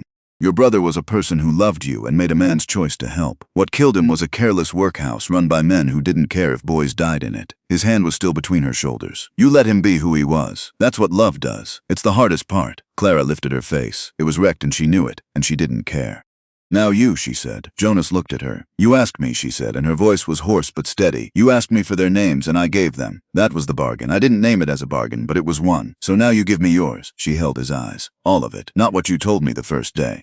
All of it. Because you told me once that you weren't out on the range when Eli got sick, and I've sat with that ever since and never asked, and tonight is for asking. The silence in the cabin was very deep. You heard that, Jonas said. It was not a question. In the fever. You said you should have been there. You said you should have gotten home in time. Jonas looked at the fire for a long moment, and Clara watched the battle in him, the same battle she had just lost in the best way, the same certainty that the words couldn't come out without the person hearing them changing irrevocably. Marin, he said at last. The name alone, before anything else, as though proving to himself he could still say it. Marin Elise, her whole name was. I met her at a barn dance in Missouri when she was 17, and I knew inside an hour. A silence. She wanted to come west more than I did. I'd have stayed where I was. She looked at this piece of land, at this cabin, when it wasn't even a cabin yet. And she said, "That's our whole life right there, Jonas. We just have to build it." He paused. "We built it." Clara sat still, giving him what he had given her. Eli came in the spring after we finished the roof. Something moved through his face, fast and painful. God, he was loud. From the first second, Marin said he had my lungs and her temper, and heaven help the world. His voice dropped. 4 years. 4 years I woke before light, and they were both there, and I thought whatever I did in my life to deserve this, I don't know what it was, but I'll spend the rest of my days trying not to lose it. He stopped. His hands on his knees had gone still. The winter of the 4th year, he said. Diphtheria. It went through the whole county, went after children mostly. Eli took it first. His voice went flat in the way she recognized, the voice of someone describing something too large for feeling to contain. His throat was closing. There's nothing you can do. Nothing. Not a man 40 miles from a doctor. You hold them and you tell them to breathe and you watch. He stopped. He died in my arms. 3rd night. Jonas, Clara said softly. I wasn't on the range, he said. That's what I told you. That's what I've told everyone. It's near true. Near. But the truth is I was here the first 2 days, and when it was plain he wasn't going to make it, when I couldn't stand another hour of watching and being helpless. He pressed the heel of his hand hard against his closed eyes once and took it away. I told Marin I had to see to the stock. Which was true. The stock needed tending. There's always a true reason available when a man's looking for one. He looked at her, and what was in his face had been in there for 10 years with nowhere to go. I went out to the line shack and I stayed 3 days. Told myself it was the cattle. The whole time I knew. I was hiding. My son was dying and I could not face it, and I ran to the one place a man is allowed to run, which is his work. His voice had gone very quiet. Eli asked for me.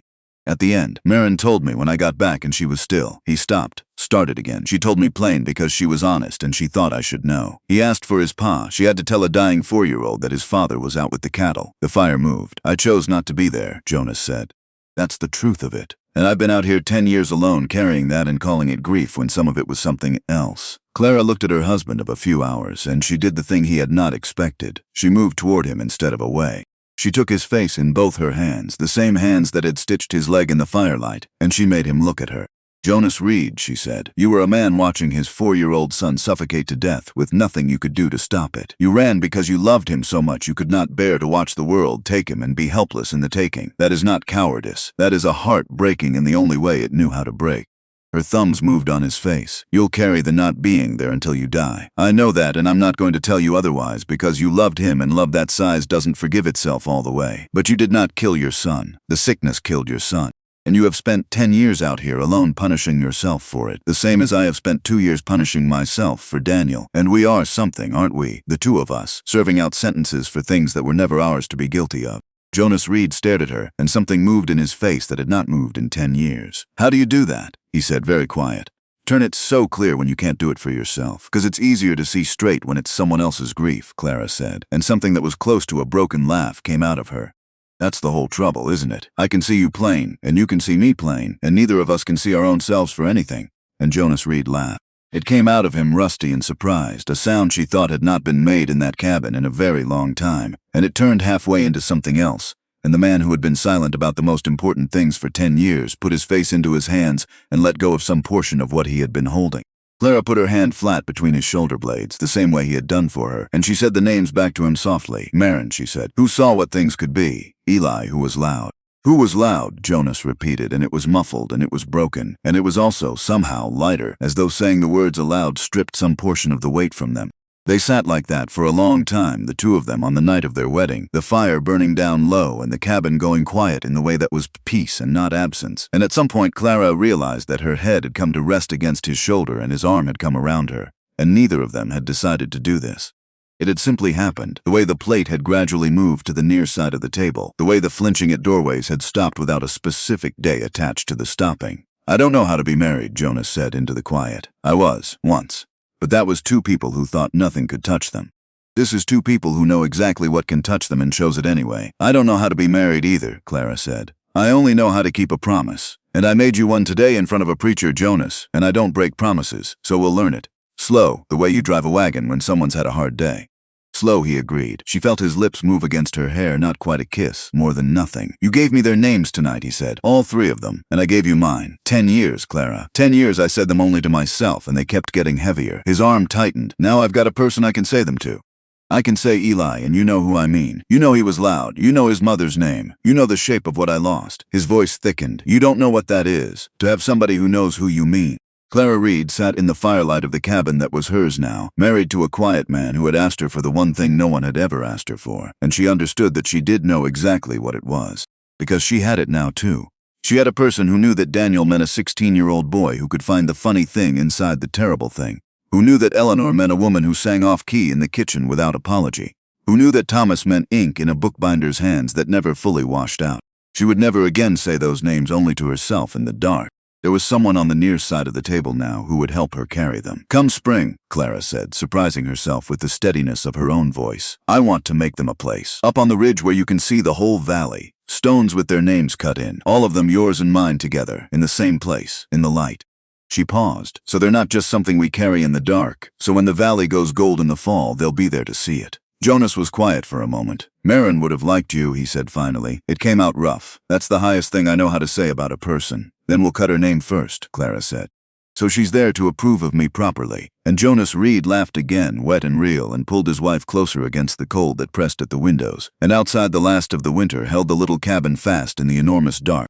But inside it, for the first time in 10 years for one of them and 2 years for the other, neither Jonas Reed nor Clara Reed was carrying their dead alone.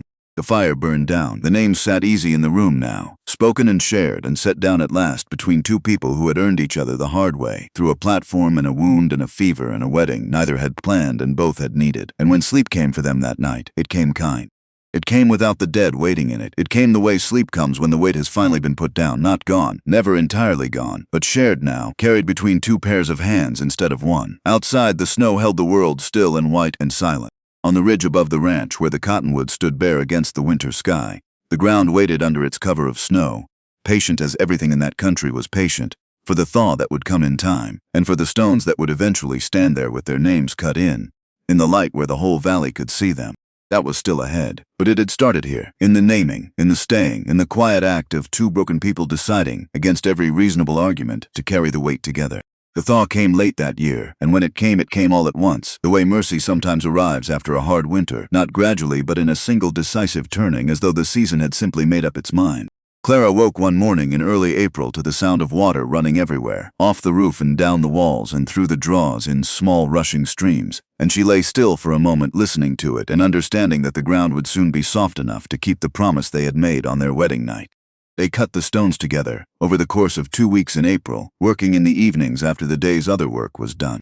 Jonas did the hauling and the rough shaping, dragging the pieces of gray granite down from the upper ridge on a sledge he built for the purpose, and it turned out he had a serviceable hand with a chisel, learned somewhere in 10 years of doing every job on the place by himself. Clara guided his hand on the lettering until he had the feel of it, and then she sat on a nearby stone and watched and did not hurry him, because she had understood from the beginning that the work itself was the point, not only the result. Marin Reed first. Clara had told him to begin with Marin, and he had, and he cut the letters with a care that was different from the care he brought to other work, slower and more considered, as though each letter were a word in a longer sentence he was taking responsibility for getting right. Then Eli Reed, and beneath his name, because Clara insisted and Jonas could not speak to argue it, 4 words. He was loved well. Then her 3, Thomas Ashworth, Eleanor Ashworth, Daniel Ashworth. When they set the last stone into the ground on the ridge and stood back, 5 names in the spring light with the whole valley spread below them, and the cottonwoods beginning to show the first pale green of new leaves, something settled in both of them that had been standing on edge for years. The settling was different from anything Clara had felt at any of the 3 graves she had stood at in Philadelphia. Those graves had been endings. This was something else. This was the names moving from the dark interior place where she had kept them, into the light where anyone could see them, into a country they had never been but where she now lived, into the world she was building, rather than the world she had lost. Jonas took his hat off. He stood holding it at his side and looked at the 5 stones for a long time. Clara took his hand. Neither of them spoke. It was the good kind of silence, the kind they had learned to keep between them like a warm coal, the kind that did not need filling. Spring turned the ranch into a country she had not seen before. The grass came up green and unbelievable after the white months, and the cattle moved differently in it, the whole herd carrying itself with a different ease, and the calves that had made it through the winter ran in the new pasture with the extravagant, pointless energy of young things discovering that the world is larger than they had been led to believe. Clara found that she had a gift she had not known she possessed for growing things. She had grown up in Philadelphia among cobblestones and soot, and she had never in her life put a seed in the ground. And yet when she put in the kitchen garden along the south wall of the cabin that first spring, working the soil with a fork Jonas had left leaning against the wall without comment, the garden came up as though it had been waiting for her specific hands. Beans and squash and potatoes and a row of tomatoes that she nursed through the last uncertain cold of April with overturned crocks at night, carrying them in against her chest in the dark when the temperature dropped without warning, the way you carry something you intend to keep. By June, there was more green coming out of that ground than the two of them could eat, and she began to put up preserves, jars of tomatoes and green beans and pickled squash, lining the shelves of the root cellar with the bright colors of a summer being kept against a winter that would come regardless. The cabin changed. It had smelled of one man alone for 10 years, of old wood and leather and cold ash and the closed smell of a place that has not expected company. Now it smelled of bread and dill and simmering fruit and the warmth of a house where someone is always in the process of making something. Jonas would come in from the day's work and stop in the doorway sometimes, not coming in immediately, just standing there breathing, and Clara would not look up from what she was doing, because she had learned that this was a moment for him and not for her. They found their rhythm the way she had said they would find it, slowly, the way you drive a wagon when someone has had a hard day. It was not the romance of the stories she had read in Philadelphia, the kind that arrived fully formed in the first chapter and required only that the obstacles between two people be removed. It was something built with smaller materials. It was Jonas learning that she took her coffee black and strong and starting to leave the pot on the back of the stove so it would be there when she came down before light. It was Clara learning that his silence in the evenings was not distance but rest, the genuine rest of a man who had spent himself entirely on the day's physical work and needed the quiet the way other men needed conversation. It was discovering on an evening in late May that they could laugh together, really laugh, at something so small that neither of them could remember it an hour later, and both of them going quiet afterward, because the sound of laughter in that cabin was still new enough to be startling, still carried the faint quality of something they hadn't expected to have. Grief does not leave cleanly. Clara had learned this in the years before Wyoming, and she learned it again in the year after, because it returned without announcement and without apology at the time she was least prepared for it. There was a night in early summer when she woke to find Jonas's side of the bed empty and cold, and she went out and found him on the ridge in the dark, sitting on the ground in front of Eli's stone with his hat in his lap, and she did not say anything at all. She went and sat down beside him in the wet grass in her nightdress and put her shoulder against his and waited. After a while he said he'd have been 15 this month. I keep doing the arithmetic. Every year I do the arithmetic and think about what he'd be like, what kind of boy he'd have grown into, whether he'd have wanted the ranch or wanted out of it. 15, Clara said. She let the number sit between them and did not try to talk him out of the ache, because she had learned that the ache was love with nowhere to go, and you do not talk a person out of love. You sit beside it with them. That is all there is to do, and it is enough. There was a morning she came into the kitchen and stood at the stove stirring something, and felt a sound rise up out of her before she had decided to make it. A few bars of a hymn, badly rendered, slightly off-key, and she realized with a jolt that ran from her throat to her feet that she was humming. Her mother's song. The one she had not been able to make herself hum since the kitchen on Spruce Street went quiet. She stood at the stove with the spoon in her hand and the sound coming out of her, tentative and imperfect and real, and she understood that some part of her had decided without consulting the rest that it was safe now, that the kitchen was not going to go quiet again, that there was a person in the other room who would still be there. She was crying before she knew she was crying, and when Jonas came in from the barn and found her standing at the stove with the spoon and the tears, he crossed the room without hesitation and put his arms around her from behind and held on, and she said, "I was humming Mama's hymn. It just came out of me," and he said, "I heard it from outside," and neither of them said anything else for a while, and it was the best cry she had ever had. Grief and healing in the exact same tear, arriving together, which was the only way the best ones ever came. It was in this way, not in any single dramatic turning, but in the accumulated weight of ordinary days, that Clara Reed became the person who lived at Harrow Flats rather than the person who had ended up there. Everett Crayle came in March, 3 months after the wedding. He came on a gray morning with the mud of the spring thaw on his wheels, and a suit that had been expensive when he bought it, and had been through circumstances since that had not been kind to it. Clara was in the yard when the buggy came up the road, and she stood watching it come with the stillness of a woman who had learned to read approaching things before they arrived. She had not seen him since the platform. 6 months. In those 6 months she had crossed the yard in a blizzard carrying warm water for a mare with a sore leg. She had sewn a man's leg back together by firelight with hands that did not shake. She had sat up 3 nights through a fever and come out the other side of it changed in ways she was still taking stock of.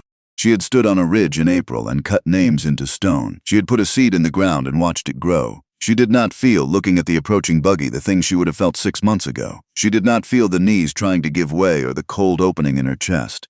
She felt something quieter and more complicated, the feeling of someone looking at a thing that had once had power over them and discovering that the power has been transferred elsewhere.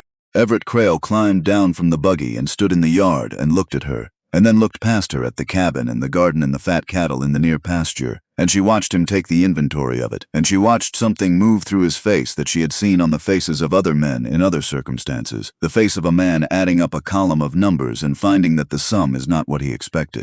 Mrs. Reed, he said. He had remembered to use the name. She gave him that, Mr. Crayle. She did not move toward him or away from him. She stood where she was and let him come to her.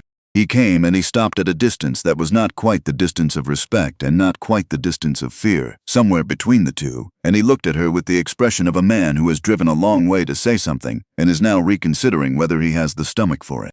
You've done well for yourself, he said, and the words had a quality she recognized, the quality of a compliment that is not entirely a compliment. I've worked hard, Clara said. There's a difference. Something flickered across his face. I'll grant you that. He glanced toward the barn. Is Reed about? He's about. He'll come when the work allows. Say what you came to say to me, Mr. Crayle, and I'll decide what's worth his time. Everett Crayle had the expression of a man who is not accustomed to being managed by women and is too tired and too frightened to object to it today. He reached up and removed his hat, and she recognized the gesture and what it had meant the last time she had seen it, and she waited. I've fallen on difficult circumstances, he said. The words came out the way all genuinely costly words come out, as though they had been held too long in a clenched hand and were arriving with the marks of the holding still on them. The mercantile. There was a partner, and then there wasn't, and the debts that remained were mine alone, and the credit that had kept things moving dried up when the partner went.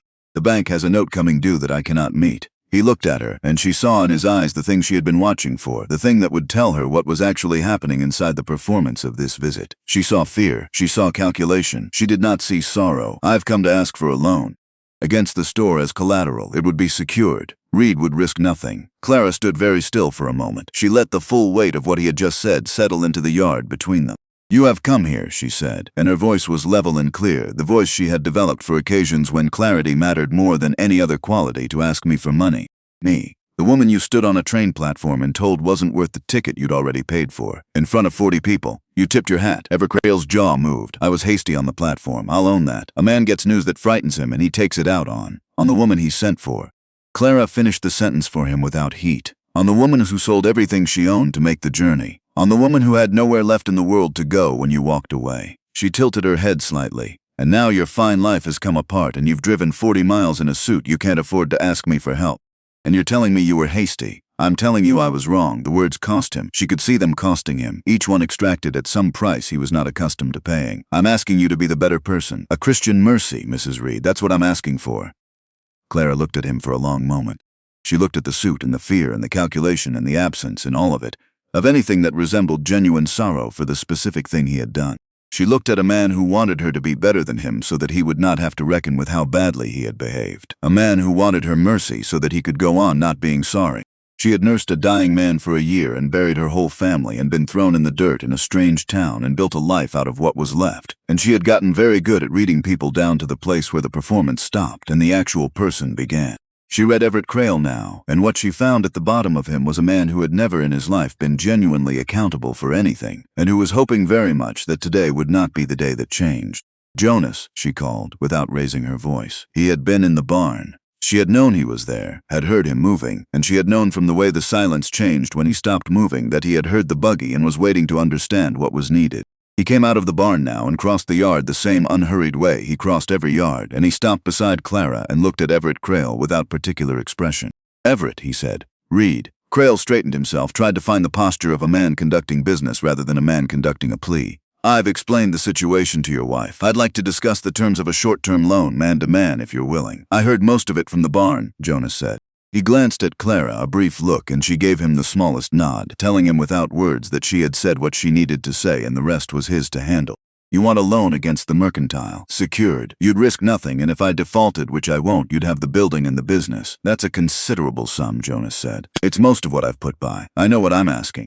Jonas was quiet for a moment, looking at Crayle with the considering stillness he brought to any problem that required actual thought rather than reaction. You know what's interesting to me, Everett, he said at last, is that if you'd been a different kind of man on that platform 6 months ago, you'd still have your money and I'd have nothing. She'd be your wife in your house in town, and I'd be out here the same as I was for 10 years, talking to nobody. He paused. Your cruelty that day is the best thing that ever happened to me. It gave me the finest person I have ever known. So it's a peculiar kind of difficulty. You standing here asking me to help you, given that everything good in my life at this moment exists because you behaved so badly. Everett Crayle opened his mouth. But I won't give you the loan, Jonas said. And I want to be clear about why, because you deserve a clear reason and not just a no. It's not revenge. I let go of revenge a while back. It was heavier than it was useful. He tucked his thumbs in his belt. I won't give it because you're not sorry. You're frightened and sorry are not the same thing. If I put money in your hand today, you'd save your store, and inside a year, you'd be exactly the same man who stood on that platform and did what you did because nothing in you has changed except the number in your bank account. Money given to a man who isn't sorry doesn't make him better.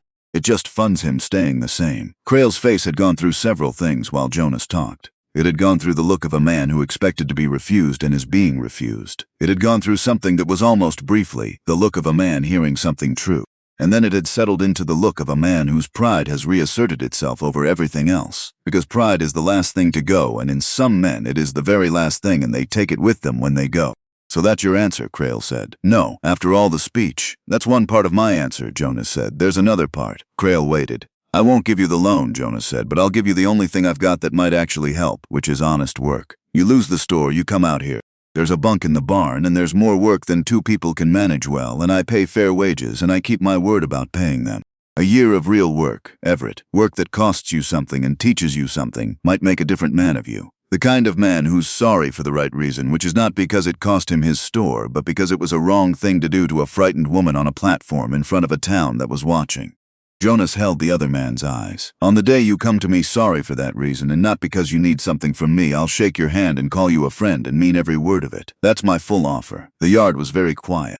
Even the cattle in the near pasture had gone still in the way that animals go still when the human situation near them has reached some kind of edge. Everett Crayle looked at Jonas Reed and at Clara Reed, and Clara watched him stand at the door that had just been opened for him. And she watched him look at it, and she watched what happened in his face when he understood what walking through it would require of him. He put his hat back on. You want me to be a hired hand, he said. On the ranch of the man who married the woman I turned away. You're offering me charity dressed up as work and calling it wisdom. I'm offering you honest work, Jonas said. The rest of what you said is yours and not mine. I'll manage on my own. Crayle's voice had recovered its old quality, the quality of a man reminding everyone present, including himself, that he had not yet been reduced to the level of accepting help from people who had every reason to let him fail. I didn't come all this way to be told to sleep in a barn. No, Jonas said. You came all this way for money, and I don't have money to spare for a man who doesn't know yet that he's sorry. But the work is a real offer, and it'll stand. If you change your mind, the road comes out here the same as it always did. Crayle looked at Clara. It was the look of a man searching for a crack in a wall he has just established is solid. Clara met his eyes and said nothing. She had said what she had to say. The wall was what it was. He climbed back up into his buggy. He arranged himself in the seat with the practiced movements of a man maintaining his dignity through the force of physical habit. He took up the reins. You'll regret turning me away, he said. It was the thing men said Clara had learned when they had nothing left to say that was true. Both of you. Drive safe, Everett, Jonas said. The road's still soft from the thaw. Crayle drove. The buggy went back down the road the way it had come, and the mud of the spring thaw accepted the wheel marks without comment, and the sound of it faded it into the general sounds of the April morning, birds and water and the movement of the cattle, the sounds of a working ranch on a day that would go on being a working day regardless of what had just happened in the yard. Clara stood and watched the road long after the buggy had gone out of sight. He won't come back, she said. No, Jonas said. He won't. The offer was real, the work it was. Jonas looked at the road. It was for him, but it was also for us. Because if I'd given him the loan, we'd have spent the rest of our lives wondering whether we'd done the right thing or the easy thing. And now we don't have to wonder. Clara thought about this. He'll lose the store. He will. And he'll blame us for it. He'll blame everyone except himself for it, Jonas said. That's the whole of the man. And it was the whole of him before we ever met him. And nothing we do or don't do changes it. The only thing that changes a man like that is his own reckoning with himself, and we can't give him that. He has to find it. Clara looked at her husband. She looked at the steadiness of him, the same steadiness she had first seen on a platform in October and had been understanding more deeply ever since. A person you've already thrown in the dirt, she said slowly. Working something out, can't be made afraid of falling. Do you know that's what I feel right now? He came here to threaten or to beg or both, and I'm standing here feeling nothing but sorry for him. Not for what he did to me, for what he is. A man who had every chance and couldn't use any of them. That's a hard thing to feel about someone who wronged you, Jonas said. It's the right thing, Clara said. I think it's the right thing. She turned back toward the cabin, toward the garden and the work that was waiting. The day it flipped, she said, from his life being better than mine to mine being better than his. When was it? Jonas was quiet a moment. The day you got in my wagon, he said. Not because I saved you. You'd have found your own way, Clara, I believe that. But that was the day you decided to trust one more time when you had every reason not to. That's what he can't do, that's the whole of his trouble. He can't let anyone help him, because letting someone help means admitting you can't do it alone, and he'll go under before he admits that. He looked at her. You went under on that platform and you let a stranger pull you out and you got in the wagon. That's the bravest thing I ever watched a person do. Clara stood in the yard of her ranch in the spring morning and felt the last of the platform let go of her. It had held her for 6 months, through the wagon ride and the first hard weeks and the storm and the wound and the fever and the wedding night and the naming of the dead. It had held her through this morning. And now it released her, not because Everett Crayle had shown up and been defeated in any dramatic way, but because he had shown up small and frightened and unchanged, and she had looked at him and found that the thing she felt for the man who had thrown her in the dirt was nothing more and nothing less than ordinary human pity. She went in and made coffee, and Jonas came in behind her, and they sat at the table the way they sat every morning, across from each other, and drank it in the good quiet, and the spring light came through the window and lay across the table between them, and the names on the ridge stood in that same light, and the garden was coming up along the south wall, and it was enough. It was more than enough. It was a whole life. Boyd Crayle came that night. She had not forgotten Boyd. She had, if she was honest, expected him, the way you expect bad weather when something in the air changes in a way that has always preceded bad weather before. Boyd had always been the more dangerous of the two, not because he was smarter, but because he was simpler, because where Everett wanted something and used threats as leverage, Boyd simply liked the threats. She was inside, Jonas in the barn, finishing the evening chores, when she heard the sound that was wrong. Not footsteps on the path, not horses on the road. A different sound, closer, the sound of someone moving carefully along the outside wall of the cabin with the deliberate patience of someone who does not want to be heard. Clara stood in the middle of the kitchen and listened, and her mind went very still the way it went still in emergencies, clear and cold and oriented entirely toward what needed doing. She knew where Jonas kept the rifle. She had known since the first week because she had made it her business to know, the same way she had made it her business to learn the well and the woodpile and every other practical fact about the place she was living. It was on the rack above the door. She took it down with both hands. She had never fired a gun. She knew in the abstract how guns worked. She stood in the kitchen holding it and breathed once, slowly, and then she went to the door and opened it. Boyd Crayle was at the corner of the cabin. 2 men she did not know were in the yard behind him, and she understood immediately from their posture and the way they held themselves that they were not here to talk. These were men hired for a specific physical purpose, and that purpose was Jonas. Her heart was hammering. She did not let it reach her face or her hands. "Boyd Crayle," she said, and her voice in the night air was remarkably steady, steadier than she had any right to expect. She came out onto the step so she was above him, and the 2 men could see her clearly. "I know who you are, and I know who sent you, and I know what you came here to do." Boyd turned. She saw the calculation happen in his face, rapid and not particularly deep. The calculation of a man deciding whether a woman with a rifle was a complication or a bluff. "Put that down before you hurt yourself," he said. "I'm going to tell you something," Clara said, "and I'd like you to hear it clearly before you decide on your next move. My name is Clara Reed. My husband is in that barn, and he'll be out in a moment, and there are 3 witnesses on the road right now who can see everything happening in this yard." Boyd looked at the road. It was dark. He could not see the road clearly from where he stood. There were no witnesses. There was no one on the road. But Boyd Crayle could not be certain of that from where he stood, in the dark, with a woman pointing a rifle at him from an elevated position and speaking with the tone of a person who is telling the truth. "You're bluffing," he said, but the certainty in it was already compromised, already half a question. "I'm telling you what I see," Clara said, "and what I see is a man standing on my land in the dark with 2 hired men, on the night his brother drove away from here empty-handed. And I'm telling you that there are people who can see it too. And I have your name, Boyd, your full name, and my husband will have yours first thing tomorrow morning when he rides to the marshal's office." There was a silence, the kind of silence in which a man does arithmetic. "Your husband," Boyd said, "isn't going to reach any marshal. Then you'd better hope the 3 people on that road don't either," Clara said. She kept the rifle where it was. She kept her voice where it was. She stood on the step of her own house and she did not move backward. "Because I'll tell you what's going to happen next, Boyd, if you stay in this yard. My husband is going to come out of that barn, and he is going to be considerably less interested in talking than I am. And whatever happens after that happens in front of witnesses. Is that what your brother sent you out here for?" Another silence. And then from the barn, the sound of the door. Jonas came across the yard the way he always crossed it, not hurrying, not announcing himself, just moving with the direct economy of a man who has decided where he is going and is going there. He came up beside Clara and looked at the 3 men in his yard, and the looking was very quiet and very complete.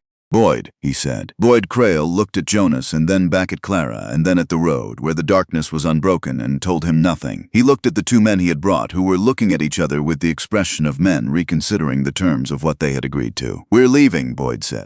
It came out as though it had been his idea from the beginning. "Tell your wife to put that thing down before she shoots her own foot." "My wife," Jonas said, "knows exactly what she's doing." Boyd Crayle and his 2 hired men left the yard. They went down the road in the dark and did not look back, and the sound of them faded, and the night resumed its ordinary sounds, and Clara stood on the step of her house with the rifle in her hands and felt her legs decide that the emergency was over and communicate this to the rest of her by going unreliable.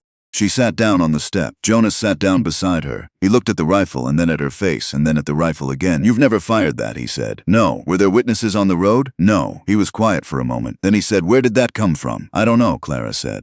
"From the same place the stitching came from, I think. The place that comes forward when there's no other option." She set the rifle across her knees and looked out at the dark yard. "I was terrified, I know. My hands are still shaking. I know that too." He put his hand over hers on the rifle, warm and steady, and left it there. "You stayed," he said, in the tone of a man who had expected something else and found this instead. "You taught me what staying looks like," Clara said. In the morning, Jonas rode to the county marshal's office. He had, in fact, ridden there twice before, quietly, on 2 separate occasions after Boyd's earlier visits to the property. And there was a record of complaints and a description and a name already on file by the time he arrived this 3rd time with the account of the previous night. It took 2 more weeks and a deputy and a morning of careful work, but Boyd Crayle was taken up for threatening behavior and the destruction of property, the broken fence and the burned roan that had been documented and sworn to. It was not a dramatic resolution. There was no courtroom, no confrontation, no moment of public reckoning. There was only the quiet, patient work of a woman who had started writing letters and keeping records from the very first time Boyd Crayle had ridden onto the property, because she had learned very early in her life that the people who endure are not always the people who fight loudest, but the people who keep the clearest account. Everett Crayle lost his store that autumn. The news came out to the ranch the way all news came, slow and second-hand, carried by the supply teamster who made the monthly run and liked to talk. The mercantile had gone to the bank. Crayle had sold what he could and left Dillon, headed east or further west. No one was entirely certain, which was in itself a kind of answer about what a man standing in a town amounted to when it ran out. Clara heard this and waited for something to move in her and found that what moved was small and quiet and mostly resembled the sorrow she felt for a tree that had been growing wrong from the beginning and had finally fallen from its own weight. She felt no triumph. She felt no satisfaction. She felt the muted grief of waste, of what a person might have been if they had been willing, at any of the many available moments, to be a different person. "He never came back," she said to Jonas that evening. "The offer. He never came for the work." "No, that's the saddest part," Clara said. "Not the store. The door he walked past." Jonas looked at her across the table. "A man carries a door he wouldn't walk through," he said. "Longer than he carries most things." She thought about this. "Do you think he'll ever be sorry?" "Not frightened. Sorry. I don't know," Jonas said, which was the honest answer. "Some men find it. Some men find it too late to do anything with it. Some men take it with them." He picked up his coffee. "It's not ours to decide." We opened the door and he walked past it. "That's the whole of our part." Clara nodded. She looked at the window, at the darkness that was the ranch and the ridge and the 5 stones sitting in it somewhere. "Then we let him go," she said. "We let him go," Jonas agreed. And they did. They let Everett Crayle go the way you let go of weather that has passed. And they spoke of him very little after that. And in time his name became simply a part of the story of how things had come to be the way they were, the necessary cruelty at the beginning that had set everything in motion, without which nothing that followed would have existed. The ranch prospered, not in the way of dramatic fortune, but in the way of steady accumulation, the way a good thing grows when 2 people tend it with consistent attention and genuine intention to stay. The herd expanded. Clara's garden became something the neighboring families mentioned when they spoke of Harrow Flats, and she began to trade her preserves and seedlings for the things the ranch needed, and the tin that had once held her escape fund and then held her wages gradually became the fund for seed and new equipment, and eventually a second horse, a bay gelding she named Copper, because he was the color of new pennies and had an opinion about everything. The evenings lengthened into something she had not known she was missing, which was the simple pleasure of being known by someone who was not going anywhere. Jonas told her his life in the long, quiet evenings of that year, and the years that followed, piece by piece, the way a man tells things when he has stopped being afraid of what the telling will cost him. He told her about Missouri and his father and the barn dance where he had met Marin. He told her about the years building the herd from nothing and the one terrible winter when they had nearly starved and had laughed about it afterward. He and Marin sitting at this same table with the last of the flour made into the last of the biscuits, laughing because the alternative was something neither of them would permit. He told her about Eli. He told her things about Eli he had not told anyone, small things, the way the boy had of turning everything into a question. Why does the sky do that, Pa? Why does the cow make that noise? Why does the moon look different on different nights? The way he had laughed, big and unguarded, the laugh of a child who has not yet learned that there are situations in which it is better not to laugh. The way he had slept, thrown across his bed at angles that suggested he had been in motion even in his dreams. Clara received all of it. She put each piece beside the pieces she already had, and the picture of Eli Reed that built itself in her mind over those years was specific and detailed and beloved. The picture of someone she had never met and missed anyway. She gave Jonas her dead in return, in the same way gradually, story here and a memory there. She told him about the bindery, about going to meet her father at the end of the workday as a girl, and the smell of it, leather and glue and the dry smell of old paper being pressed into new shape. She told him about Eleanor's kitchen and the hymns and the biscuits made by Phil. She told him about Daniel, more and more about Daniel as the years went on, and the grief changed shape from a thing that crushed to a thing that merely ached, the ordinary ache of love that has no living object left to rest on.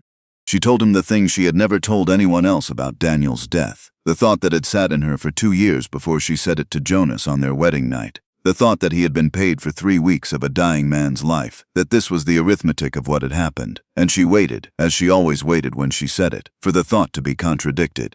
Jonas never contradicted it. He said, instead, what he had said on the wedding night, in different words many times over the years, that Daniel had been a man who made a man's choice, and that the love that had sent him to the ironworks was the same love that made him worth grieving, and that you cannot extract the love from the loss without losing the person. And Clara Ashworth Reed had loved her brother well and completely, and there was no accounting for that in any ledger she needed to feel ashamed of.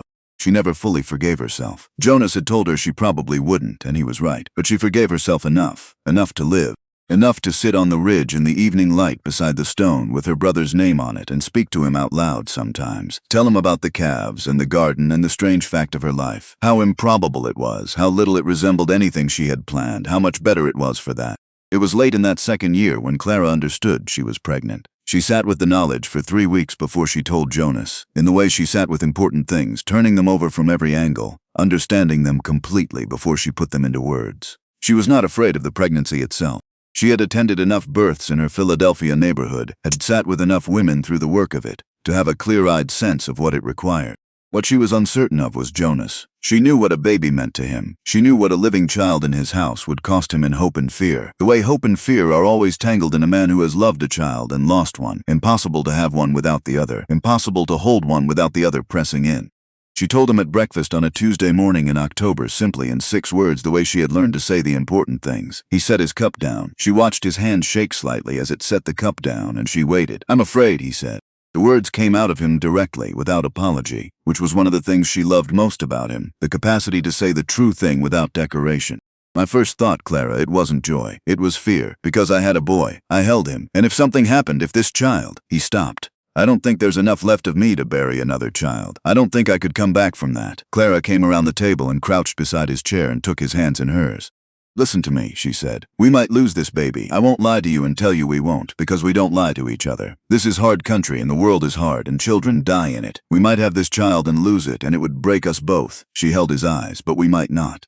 This child might live. This child might grow up on this ranch and run in that garden and climb up to the ridge and learn all 5 of those names. This child might have your stillness and my stubbornness, and the world better look out when those 2 things arrive in the same small person."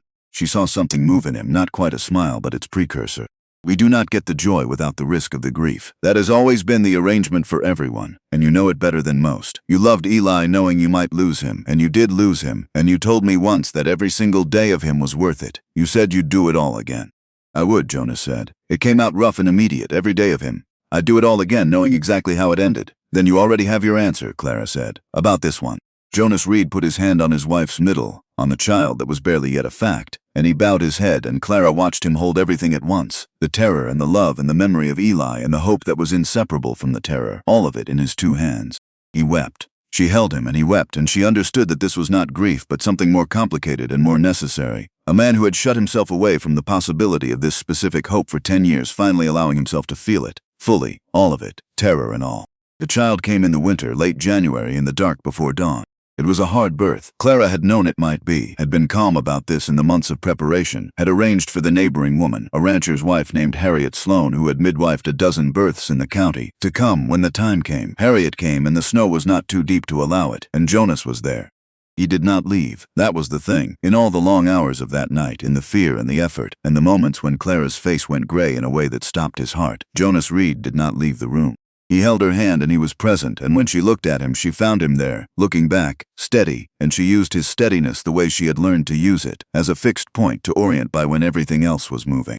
Harriet Sloane said, near dawn, that they had a son. The sound the baby made entering the world was the sound of fury and health and complete outrage at the cold and the light and the whole sudden fact of existence. A sound that filled the cabin and kept filling it, enormous for something so small.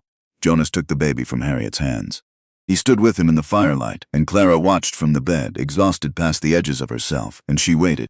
She understood that this was the moment that the last 10 years had been building toward, the moment that would determine whether the wound could do what wounds sometimes do, which has become the site of a healing rather than simply a permanent damage. Jonas looked at his son for a long time. The baby continued his furious objection to the world. "Hello," Jonas said, and his voice was wrecked and wondering and very quiet. "Hello there, I'm your father." He bent his head close. "I'm going to tell you something right now before you're an hour old, so you have it from the beginning. I'm not going anywhere. Whatever comes, I'm not going anywhere. I ran once from somebody I loved, and I spent 10 years being sorry for it, and I will not do it again. Not from you, your father stays. That is the one true thing you will always know about me." Clara pressed her hand over her mouth. The baby, briefly, stopped crying, as though he had heard and filed the information away and was satisfied with it for the moment. Then he began again, louder. "He's loud," Harriet Sloane observed, with the dry appreciation of a woman who had heard a great many babies announce themselves. "He is," Jonas said. He looked at Clara across the room, and what was in his face was everything, all of it. The grief and the joy and the 10 years and the platform and the storm and the wedding night and the names spoken in the dark and the stones on the ridge and all the ordinary mornings with the coffee on the stove. All of it present in his face at once in the way that the most complete moments contain everything that made them possible. "What do we call him?" Clara said. Jonas looked at the baby, at the red, furious face and the clenched fists and the absolute refusal to be quiet about the indignity of the world. "I thought about Eli," Jonas said. "A man might think about it. But no, Eli was Eli. This one is himself. He doesn't carry a name before he knows what he is." Clara had thought about this too, in the months of waiting, and she said, "Thomas, after my father, the bookbinder who taught his daughter to keep her back straight. Because if he hadn't taught her that, she would have broken on that platform, and she would never have gotten in your wagon, and this boy would not exist." She paused. "And Eli, not as a first name, as the middle, so he knows there was someone before him who was loved, and who is still remembered, and who would have been glad of a brother." Jonas Reed looked at his wife, and the look contained everything they had been to each other, and everything they would be, and he said, "Thomas Eli Reed." He said the names, both of them, the new one and the old one together, and it was right. It was exactly right, the way certain things are right, not because they are perfect, but because they are true. Thomas Eli Reed was loud from his first morning and showed no sign of revising this position as the months went on. He was loud and curious and stubbornly cheerful, and he had his father's dark eyes and his mother's tendency to ask questions until the person being asked had used up their answers and had to admit they didn't know. He grew up in the garden and on horseback and in the kitchen, and he learned to walk on the south side of the cabin, where the garden was thickest, pulling himself up by the bean plants with a confidence in their structural integrity that they did not always deserve. When he was old enough to ask, Clara took him up to the ridge. She took his hand in hers, small and warm and holding on with the complete trust of a child who has not yet had reason to learn that hands let go, and she crouched beside him in the grass and showed him each stone. "This one," she said, "is Marin, your father's first wife. She saw what things could be when other people saw only what they were. She looked at this ranch when it was nothing and she said, 'That's our whole life, we just have to build it.' She was right." Thomas Eli Reed looked at the stone with the serious attention he gave to things his parents indicated were important. "And this one," Clara said, "is Eli. He was loud. Like you. He would have been your brother in a way. He would have pulled your hair and teased you, and you would have loved him completely." She paused. "I think about him a great deal. I think your father thinks about him every day. And I want you to know his name, so that when your father says Eli, you know who he means. You know it was someone real who was loved." "Eli," Thomas said carefully, testing the name, finding it solid. "Eli," Clara confirmed. She showed him all 5 stones. She told him every person, Thomas the bookbinder, Eleanor who sang, Daniel who could find the funny thing inside the terrible thing. She told him these things the way Jonas had asked her to tell them, years ago on their wedding night. Because the telling was what kept the names alive. Because a name said aloud in a living voice was a name that still existed in the world, and no one who is still named is entirely gone. Thomas Eli Reed said the names back to her one by one, the way his father had said them back to his mother in a firelit cabin on their wedding night. And each time he said one, it was lighter. It was exactly as Jonas had promised her it would be. Jonas lived to an old age, which was not something either of them had taken for granted, and both of them were grateful for. He lived to see Thomas grown and the ranch doubled in what it had been, and grandchildren running loud and cheerful through the same kitchen where Clara had once stood unable to hum a hymn. He slowed in the way that strong men slow, gradually and then more quickly, and there came a morning in his 71st year when he did not wake up. Clara woke beside him and lay still for a moment, for she understood, and then she lay still for a longer moment after she understood, and she did not cry out, and she did not call for anyone. She lay beside her husband of more than 30 years, and she held his hand, which was still warm, and she talked to him. She told him the things she had told him 1,000 times over, and the things she had never found the right occasion for. She told him about the morning on the platform, what it had actually felt like, standing there with everything gone, and how she had looked up and there he was, so still that the whole town had forgotten to see him. She told him that she had gotten in the wagon not because she was brave, but because she was out of options, and that she had learned from him over 30 years that this was sometimes the same thing. She told him that she had loved Marin without ever meeting her, that she felt she had known her from the description of that yard and those 3 walls and the woman who stood below and laughed when her husband put the roof beam wrong. She told him about the morning she hummed the hymn, that it was because of him, that the kitchen was safe again because he was in the next room and she knew he would still be there. And then she said what he had said to her, on the worst night of her life and the best of them, the words that had turned 2 broken people into a home. "Tell me their names," she said to the quiet room. "Tell me their names, Jonas." And she said them, everyone. Marin, who saw what things could be. Eli, who was loud. Thomas Ashworth, the bookbinder. Eleanor, who sang. Daniel, brave and funny and gone too soon. And Jonas Reed, who had driven slow because she had a hard day, who had hung a lock and left a key and a note with 4 words, who had asked a weeping stranger for her names and given her back her whole self in the asking. She said his name last. She would carry it now the way he had carried hers, and the carrying was not a burden but an honor, and she knew that because he had taught her. Thomas came and found her and brought her down from the ridge, where she had gone to sit with the Stones on the morning after. He put his arm around her, this loud beloved son of theirs, and she leaned against him, and she looked out at the valley going gold in the October light, exactly as the letter had once promised, exactly as it had always been. Patient and enormous and entirely without interest in the small human arrangements that had been made and unmade beneath it. Clara Reed died 9 years later in her sleep, in the bed she had shared with Jonas for 3 decades. She died in a house full of people who loved her, with the sound of grandchildren somewhere in the other room, with the smell of something baking in the kitchen where a woman had once stood unable to hum. They buried her on the ridge beside Jonas, and they added her name to the stones, and beneath it, because Thomas insisted and no one argued, 4 words. She kept her back straight. The Stones stood on the ridge through all the seasons after, through the gold Octobers and the white Januaries and the green Aprils, when the water ran everywhere off the roof and through the draws and a person could believe in mercy if they were paying attention. They stood through the years and the decades and the children and the grandchildren and the generations that came after and asked their own parents the same questions that Thomas Eli Reed had once asked on a ridge with his small hand in his mother's. And the names were said. Again and again they were said, one to another, parent to child, in the light where everyone could see them, exactly as Clara had wanted, where the valley went gold in the fall. They were never carried alone again.